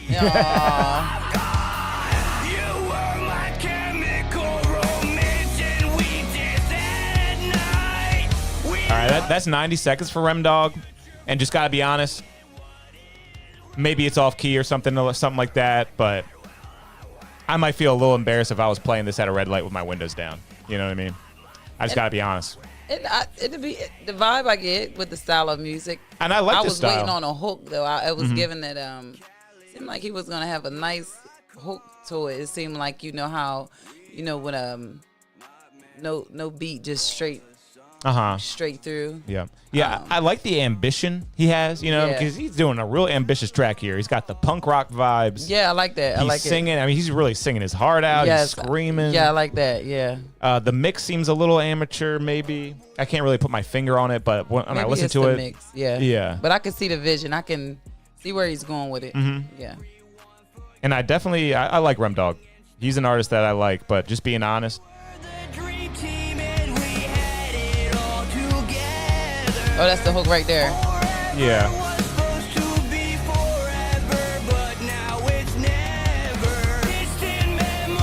It's hard to pull off a song like that. I Yeah. mean, you got the live drums, it sounds like, and Yeah. stuff, and that's I tough think to you pull did off. good.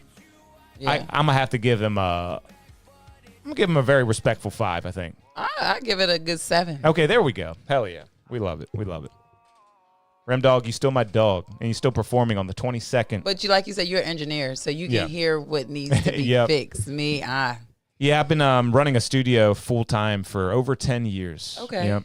So if anyone needs studio time, you already know the deal. This studio is brought to you by my other studio, only $40 per hour. Been doing it for over 10 years, guys. Oh, that's the cheapest around. It's the cheapest. I've never Yeah. raised my prices. Never Oh, have. that's a blessing. Very proud of that. We're about to go out to the Super Shed soon. Mhm. Give me 1 or 2 more months. We're about to have a brand new top of the line studio. Nice. I've never been so excited, honestly. is so We're about dope. to get all the rappers out of my house. Oh my Well, God. shout out to you for letting rappers come in your house. 'Cause Yeah, ain't right. nobody coming in my house. Right. Yeah, man. I've been letting rappers come in my home ever since, 2012. Nice. Yeah. That's a blessing.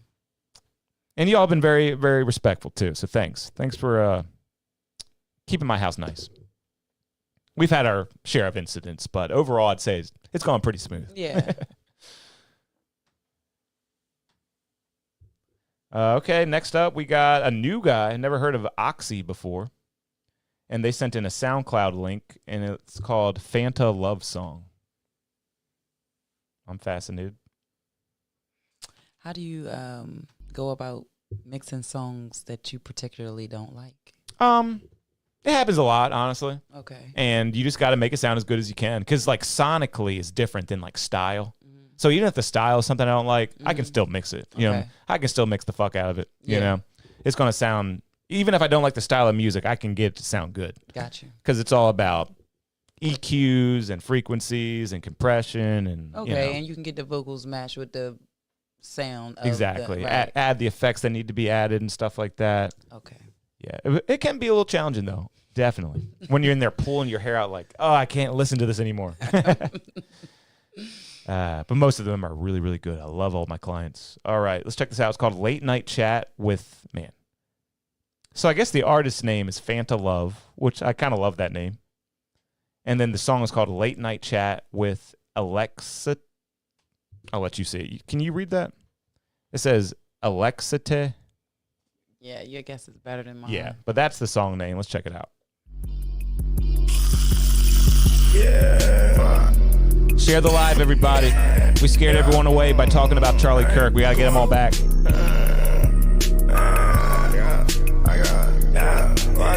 I got too high, so I'ma slow it down. I bet you too fine. I'm worried about the kids. I'm worried about the kids at this point. What is this? I was trying to like, what is he saying? Yeah. Every time I'm talking slow, I really try to watch my mouth. Yeah, that's because you can really understand me. Man, this is what music has come to, everybody. Trying to hop up in a Tesla, don't steer it. And I can tell everything you cop is on clearance. I never judge a book by its cover, don't base appearance.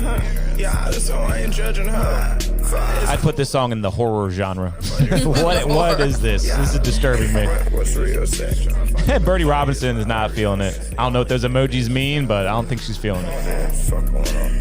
I like the beat. I like the sound, man. Yeah, I do. yeah. I just he need to keep going and find out his sound, right? Like if It seems like that's what he's trying to do for sure. Yes, He thinks he's got some kind of lane, and he's trying to force it in there. Figure it out, bro. Figure it out. Because that's what music is nowadays. I mean, you hear some of these rappers, Lil Uzi Vert, and like some of the stuff sounds so off the wall. That Yeah. I bet people from like a couple generations ago, they hear it and their head just explodes. Yeah. You know?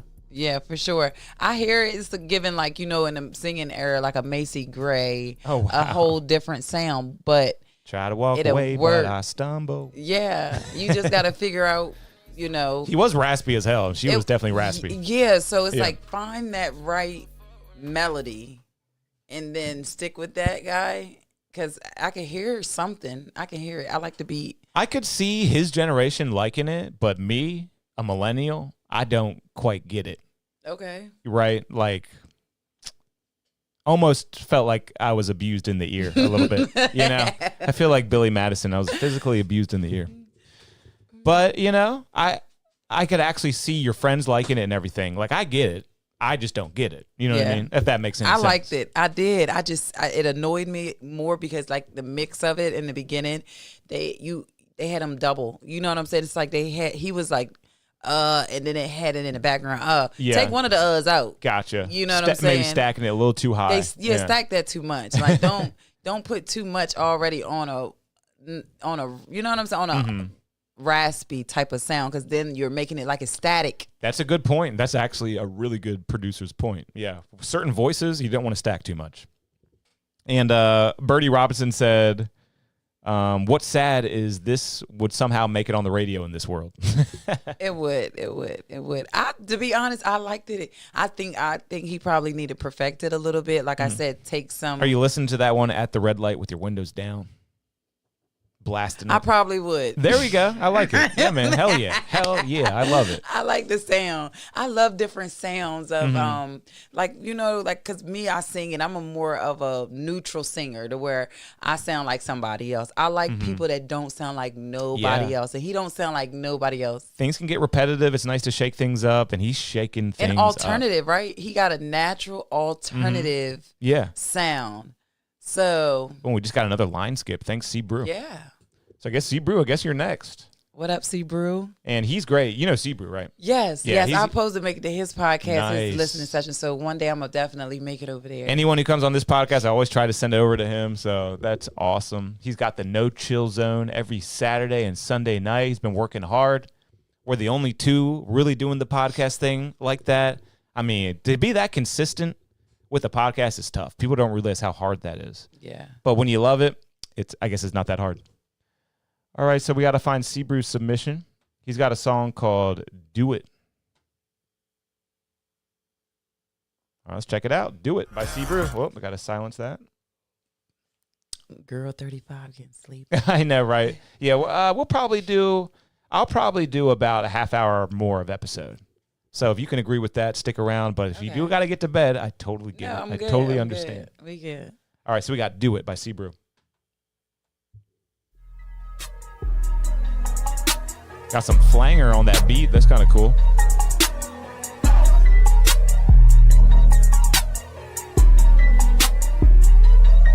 Shane, Bounce that ass and shake your ass and do your thing, lil' mama. Bring that ass and bring some friends, but just don't bring no drama. The bounce that ass for me, don't pop that ass for free. If you're shaking your ass for trick, then come and shake your ass for me. Bounce that ass and shake your ass and do your thing, lil' mama. Bring that ass and bring some friends, but just don't bring no drama. The bounce that ass for me, don't pop that ass for free. If you're shaking your ass for trick, then come and shake your ass for me. She got that Betty Crocker booty way that thing be caked. And she the hottest thing walking, she related to Satan.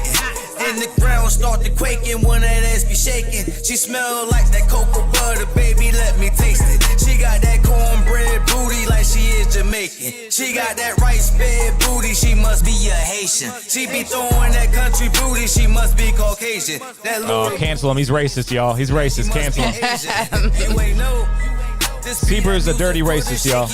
Let a nigga throw that money at you, baby, break it up. She got a nice frame, if she slim, thick, and curvy, I'ma take my shot at that girl, just call me Stephen Curry. Oh, wait, is Shane on this? Tommy Fishkill on this? Okay, all right.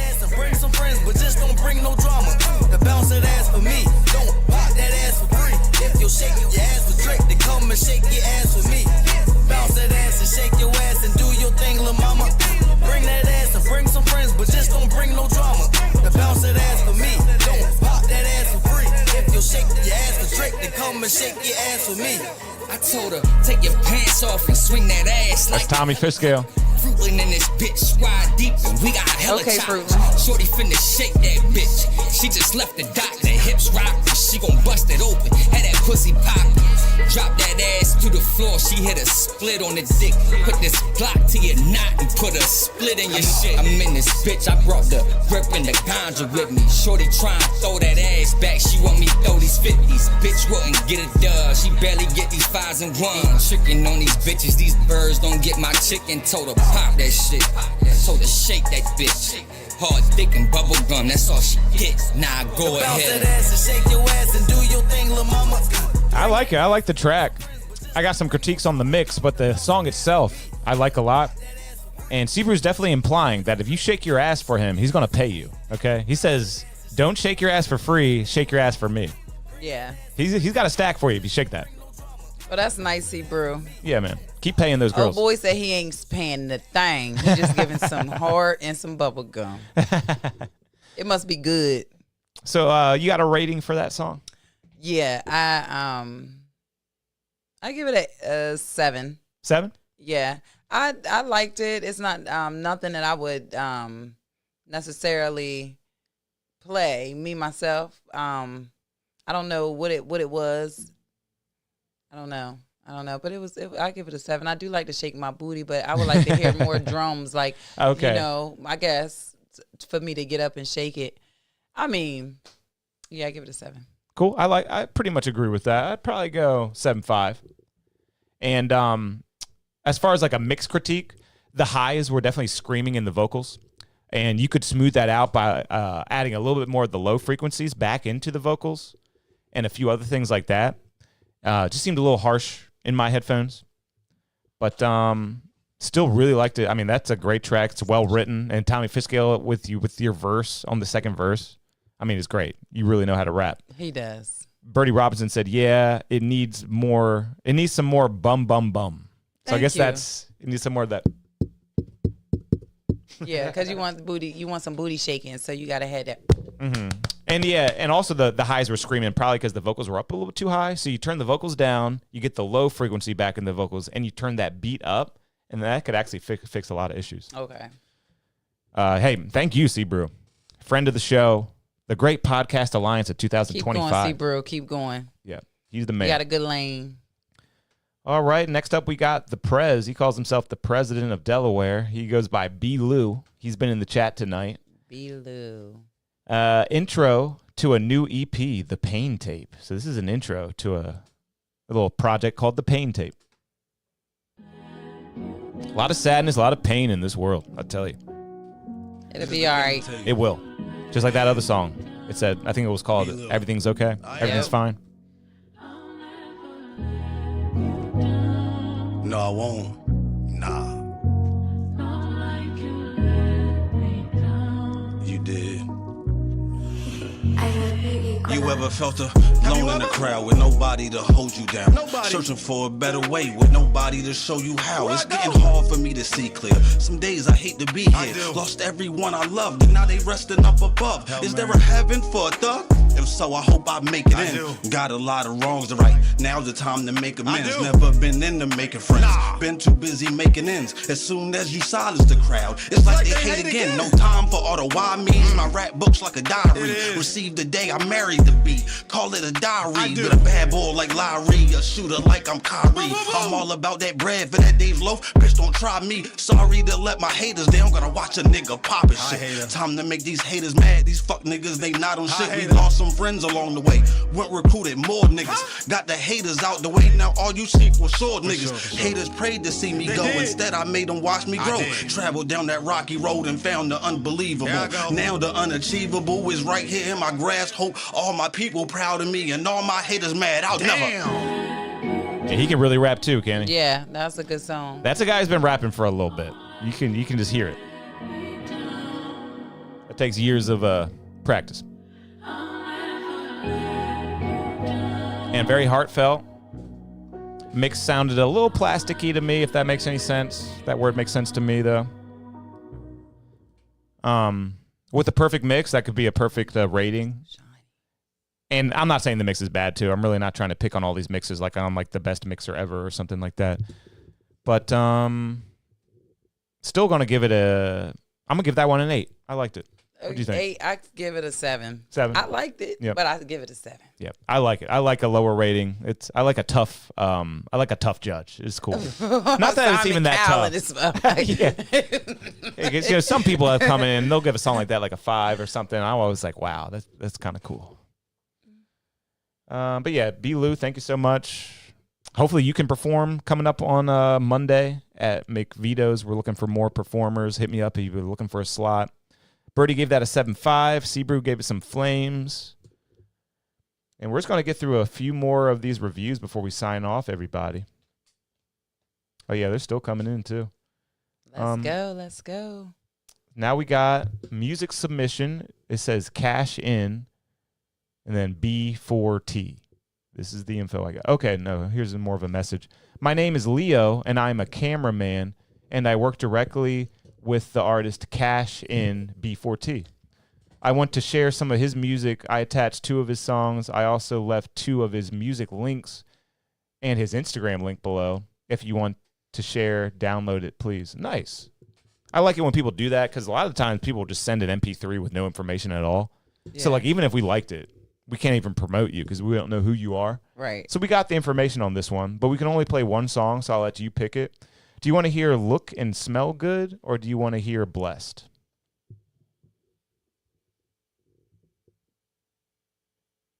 You asking me? Oh, yeah, I'm asking you. Oh, yeah. Blessed. I thought she was thinking deeply. No, I was looking like, I'm looking at myself on TikTok here. So you want to go Blessed? Yeah. All right, so the artist name is Cash in B4T. And his cameraman sent it in, and we're going to pull up his Instagram, too. Shout to out check to it the out. cameraman. Listen, that's some love right there. You the manager of the cameraman. Had to do that. Come on now. Going above and beyond. Yeah. Okay. I got a good feeling about this. Ain't nobody dope as me. Exactly.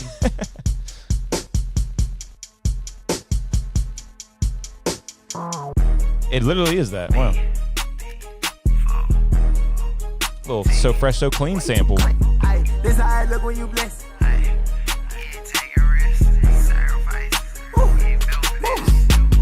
This how I look when you bless. Yeah. This how I look when you bless. Yeah. This how I look when you bless. This is catchy as hell. This how I look when you bless. Yeah. Hopped out feeling too fresh.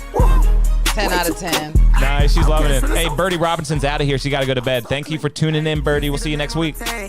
Branding the shit that I wear. Hit the gas. Now they smelling me. Come with that bullshit, get flicked like some ash. My bitch touch down with that cash. No way. I'm from that back. Can't help. Yeah, this guy's got an industry quality to his voice. Yes. He really does. You wanna ball, then fuck it, let's who. I never miss whenever I shoot. Limo the tent, hot box in the coupe. Let me slow this shit down just to see what it do. Remix the spot, I don't do my own do. Panoramic room, it came with a view. Man, how sweet, we can dip in the pool. Baby, go live, bet your friends come too. This how I look when you bless. Yeah. This how I look when you Oh, yeah, that's nice. That's nice. This how you look when you blush. I'm not feeling too fresh. Like, I love it, honestly.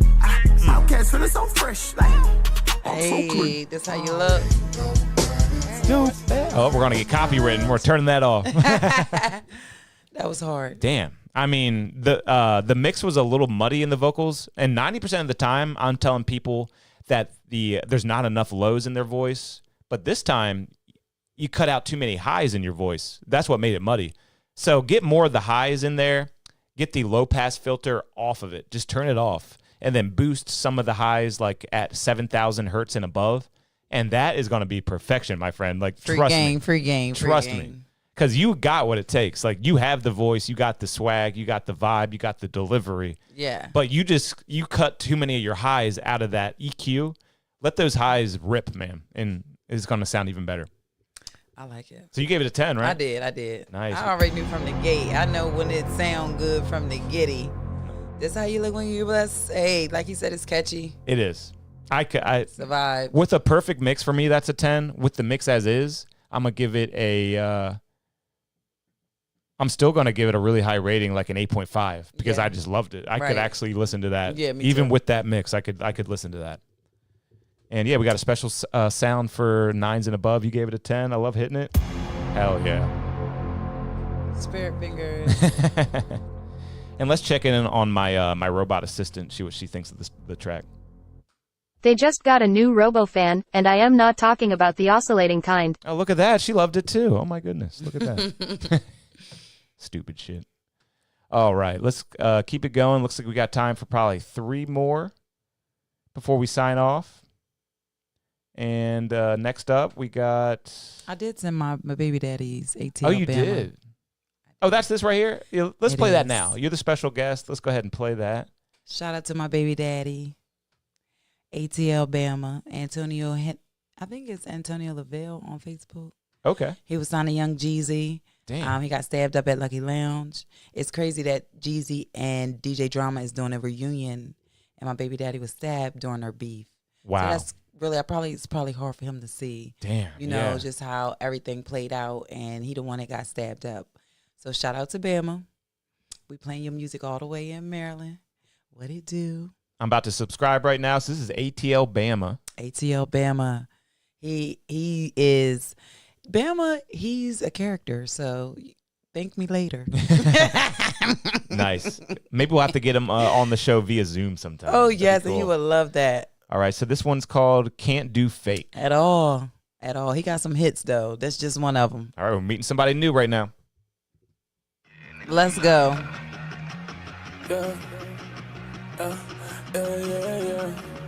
Sounds good so far. Oh, he got all.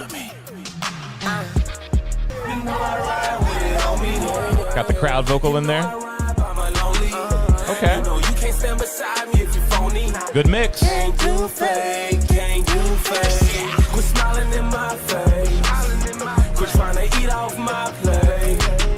Quit saying you my homie, you don't know me. Shout out to James in the chat. Can't do fake. Y'all faker than a discount mall. They all hate it, they ain't wanna see me ball. In the midst of it all, my name in the streets is martial law. It costs to be the boss. I took me some losses.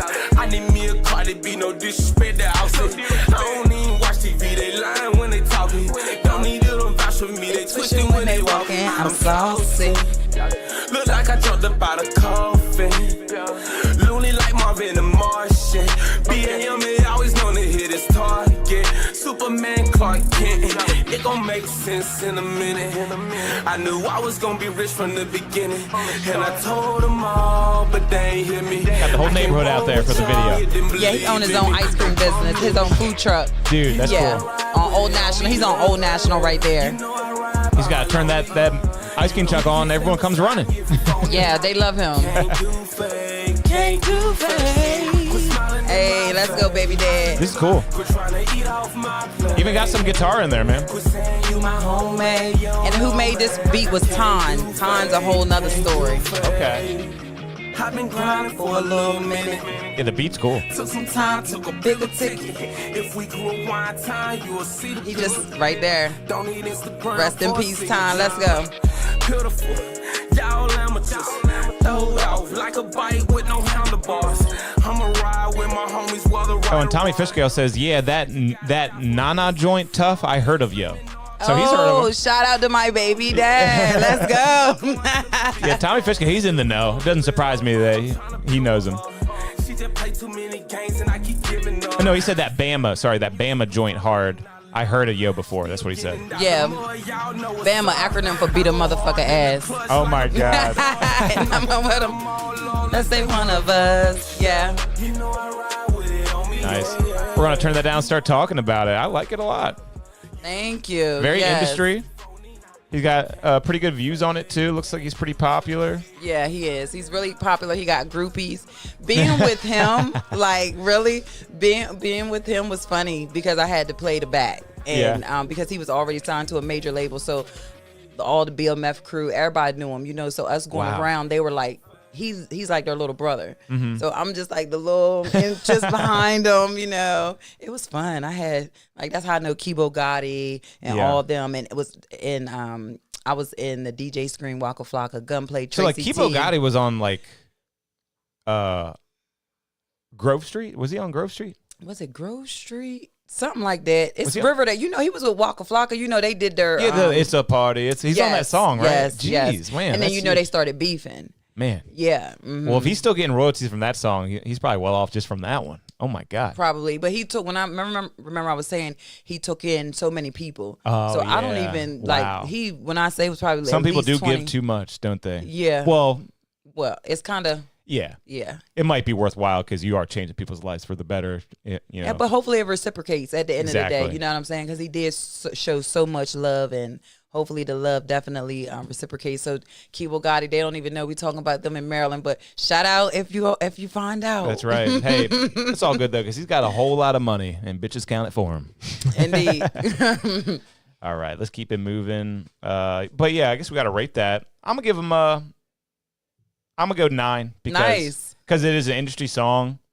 And he's proven why he's been successful in his life, you know. For sure, but he has not, you know, his attitude, and hopefully he hears this and he knows me and him talk about it as an artist and with his back, and I don't care how much of a following you have, your attitude matters. Yeah. He has every plug that a person can name, but if your energy doesn't match your if you're a liability, right? Like if you're trying to be a rapper and you're trying to shoot something up, that's a conduit into what you're trying to do. That's you're a liability at that point. You know what I'm saying? So it's like you have to rap, but you also have to come off of very professional. Yeah. So you got to be on time. You got to no crime. No, you know what I mean? And we see it in hip hop all the time. No other music genre are people just committing so many crimes. Yeah. You know, you do got to keep professional, like you said. Yeah.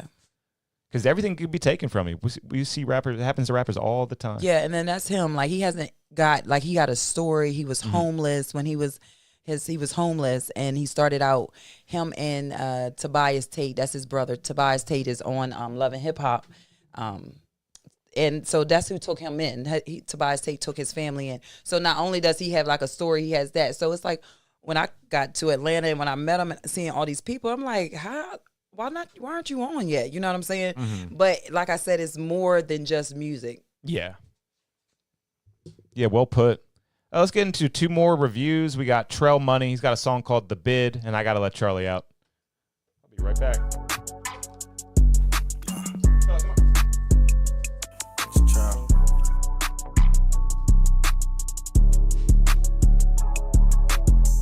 Niggas capping and they rhyme, that shit be crazy, they the big. Making all these fake stories about some shit you never did. Brody must have lost his mind, now we blowing off his head. I'm trying to double up my profit, trying to touch me LOM.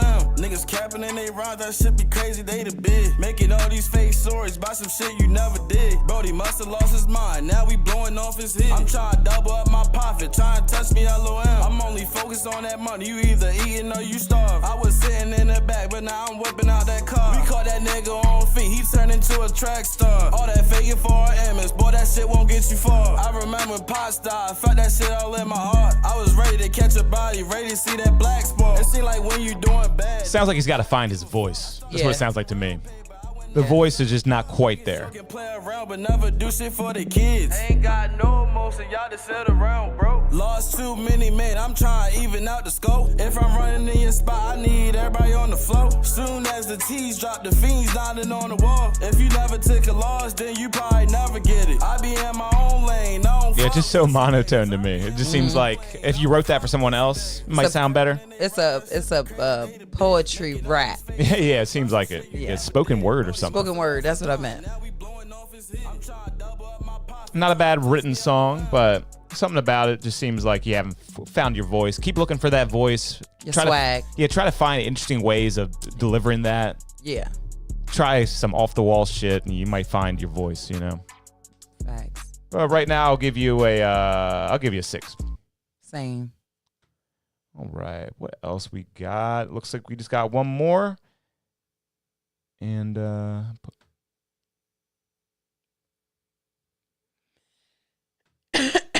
right, we got Rose.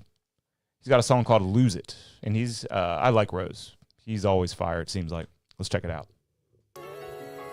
This is gonna be the last review of the night, guys. Episode 137. It's been a good one. Thanks for tuning in. It was kind of crazy at the beginning. Found out them shooters wasn't shooters. I love my niggas. I make a call and they get to it. Stay out the streets. They told me focus on the music. Mama proud of me. If she ain't happy, I'ma lose it. I done took a lot of losses, but I never lost my peace. I was taking care of everyone and no one cared for me. I was down bad on my... I ain't had nowhere to sleep, but bitch, I made it. Came with the patience, all of the fakeness. I was up when that block lit, Brody shot down. Drugs in my pocket, come and cop down. Love when I pop shit, told her pipe down. Blood in that ER, bro swiping Visa. Cuz on that trap shit, told him watch out. Plug on that cap shit, told him lights out. Hoes wanna catfish, hoes doing backflips. Lows by the mattress, coming right now. Don't fuck with anybody, don't trust in anybody. He caught him late night, he died the same night. He live that pain life, he caught up in them streets. More beef, more enemies, more life, more energy. Cry to the side. Money made a lot of niggas switch up in my life. Papa gave me game and now I kill it every time. It feel like love, it ain't the same, and so I clear it out my mind. Found out them shooters wasn't shooters. I love my niggas. I make a call and they get to it. Stay out the streets. They told me focus on the music. Mama proud of me. If she ain't happy, I'ma lose it. I done took a lot of love. That's 90 Seconds for Rose. Pretty solid artist, you can kind of tell. That mix was a little dry. I wanted to hear some more reverb, some more effects on that. It just seemed a little dry. I like the middle the middle part. Mm-hmm. Like he started warming up in the song or something. You know what I'm saying? It started to get more interesting. Okay, yeah. Like he was warming up into it. Yeah. But yeah, definitely a good artist. But that mix, I just wanted a little bit more effects and stuff. But he's probably not even done with that mix. Is he probably an up rough. north artist? Dover, yep. You know what? I appreciate y'all up north artists that's not sounding like old school New York artists. Shout out to y'all, like for real, like, you know. Yeah. I mean, it ain't nothing wrong with that old trap, like New York style, but y'all are, you know, getting another style and versatile. Almost developing their own thing. Yes, that's amazing. Cool. I love that. Yep. Yeah. Shout out to everyone on the whole shore. I guess Dover isn't even the shore, but all the local rappers, man. We've had people on this show from Wilmington and Dover and all over the place, man. So everyone, keep working hard.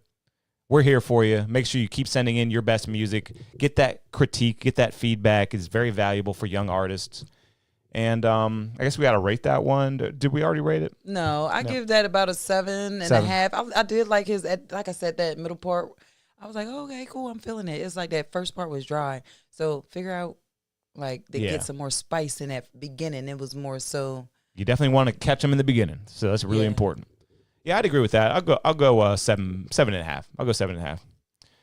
All right. Well, I really appreciate you coming on this episode because this episode was very different than my normal episodes. We got into some very uncomfortable topics, but You were a very good person to discuss it with. Thank you. It was great. Well, it was comfortable for me. Okay, Sometimes good. you got to have uncomfortable conversations. You do. I to- thought it was important. For understanding. Yeah. Because we're all on the shore here spreading love. We don't have it as crazy as some of these big cities. No. And we just got to keep it down to earth. And I even invited a bunch of people who were celebrating Charlie Kirk's death, and they didn't show up. I was going to do the whole open discussion roundtable thing. Wasn't trying to just make it a one-sided discussion, but it still was very important.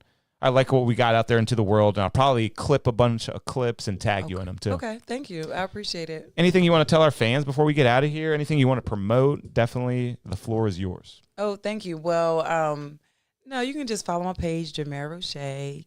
I'm trying to get my followings up on TikTok.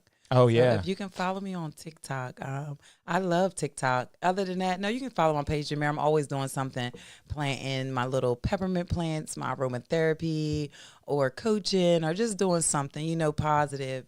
I want to eventually try to build a community based off of things where we can kind of push each other to do better, like maybe like little things like, give each other compliments a day, or some random person, or just do good. At the end of the day, don't matter who you believe in, every day, if you do good, good karma going to come back at you.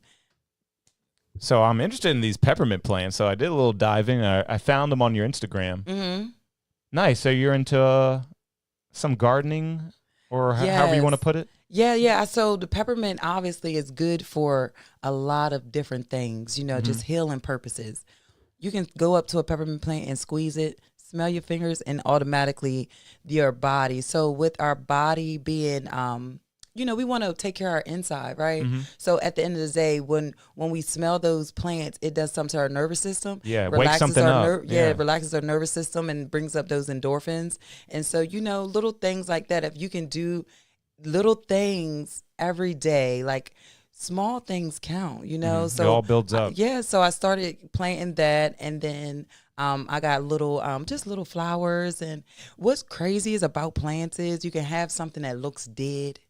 If you cut off any bad leaves, it starts to grow. So I don't know if that's like a life lesson, like, regardless of how bad you're doing, cut off the bad energy.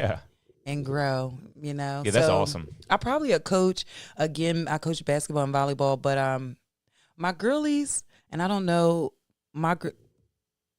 girls basketball is taking a hit right now. So, a lot of the times, kids not taking the sport serious, and I don't know if it's just the girls, but they're not taking the sport serious. So Facebook is my main page. Instagram is my Atlanta page. So if you go on my Instagram, you go scroll through, that's like my archive of Atlanta, but Facebook is like my main page that I do, being as though I'm back home.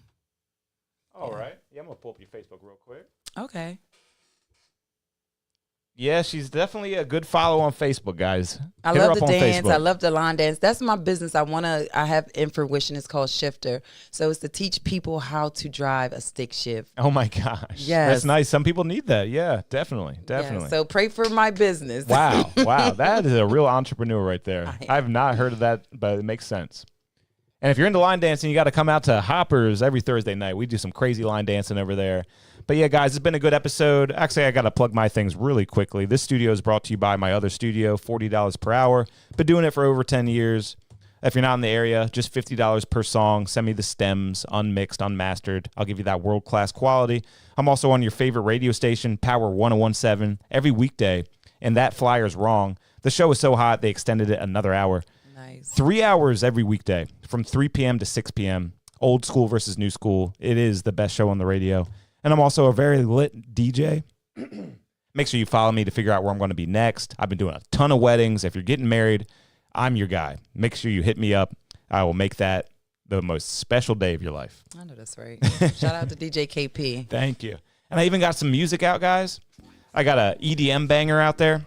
If you like the EDM stuff, it's called Party Right. So DJ KP Party Right, in parentheses, drinks up. Get those drinks up and have a good time. You know what I mean? And I also got another song that's even bigger. It's with Trap Beckham. Have you ever heard of Trap Beckham? I have not. Where are you? Have you ever heard of the song Birthday Bitch? One time for the perfect. Exactly. Yeah. That's him. I have a song with him, and it's called On Go. Oh, well, that's dope. Isn't that amazing? Shout out to you. I've always wanted to work with him because the way I figure Birthday Bitch is the most requested song in the history of music. Mm-hmm. Every girl with a birthday, wants to hear that song from the DJ. Right. So now I have a song with the guy. It's called On Go. Nice. It just passed 200,000 streams on Spotify. Literally couldn't do it without trap. His influence is the only reason it's that popular. And he's helping out my brand, man. So thank you so much, Trap Beckham, for allowing me to work with you. I made the beat, I produced everything, and it's doing very, very well. So go run it up for me if you care about me and support me. Run up this song right here, On Go, featuring Trap Beckham. Period. Y'all heard him. All right, guys, we're out of here. Wave at that camera right there. We do this every Monday at 9 p.m., and we'll see you next time. If you didn't get reviewed today, make sure you send in earlier next week. Later, y'all. Keep it classy. Thank you so much. That was so nice. I did.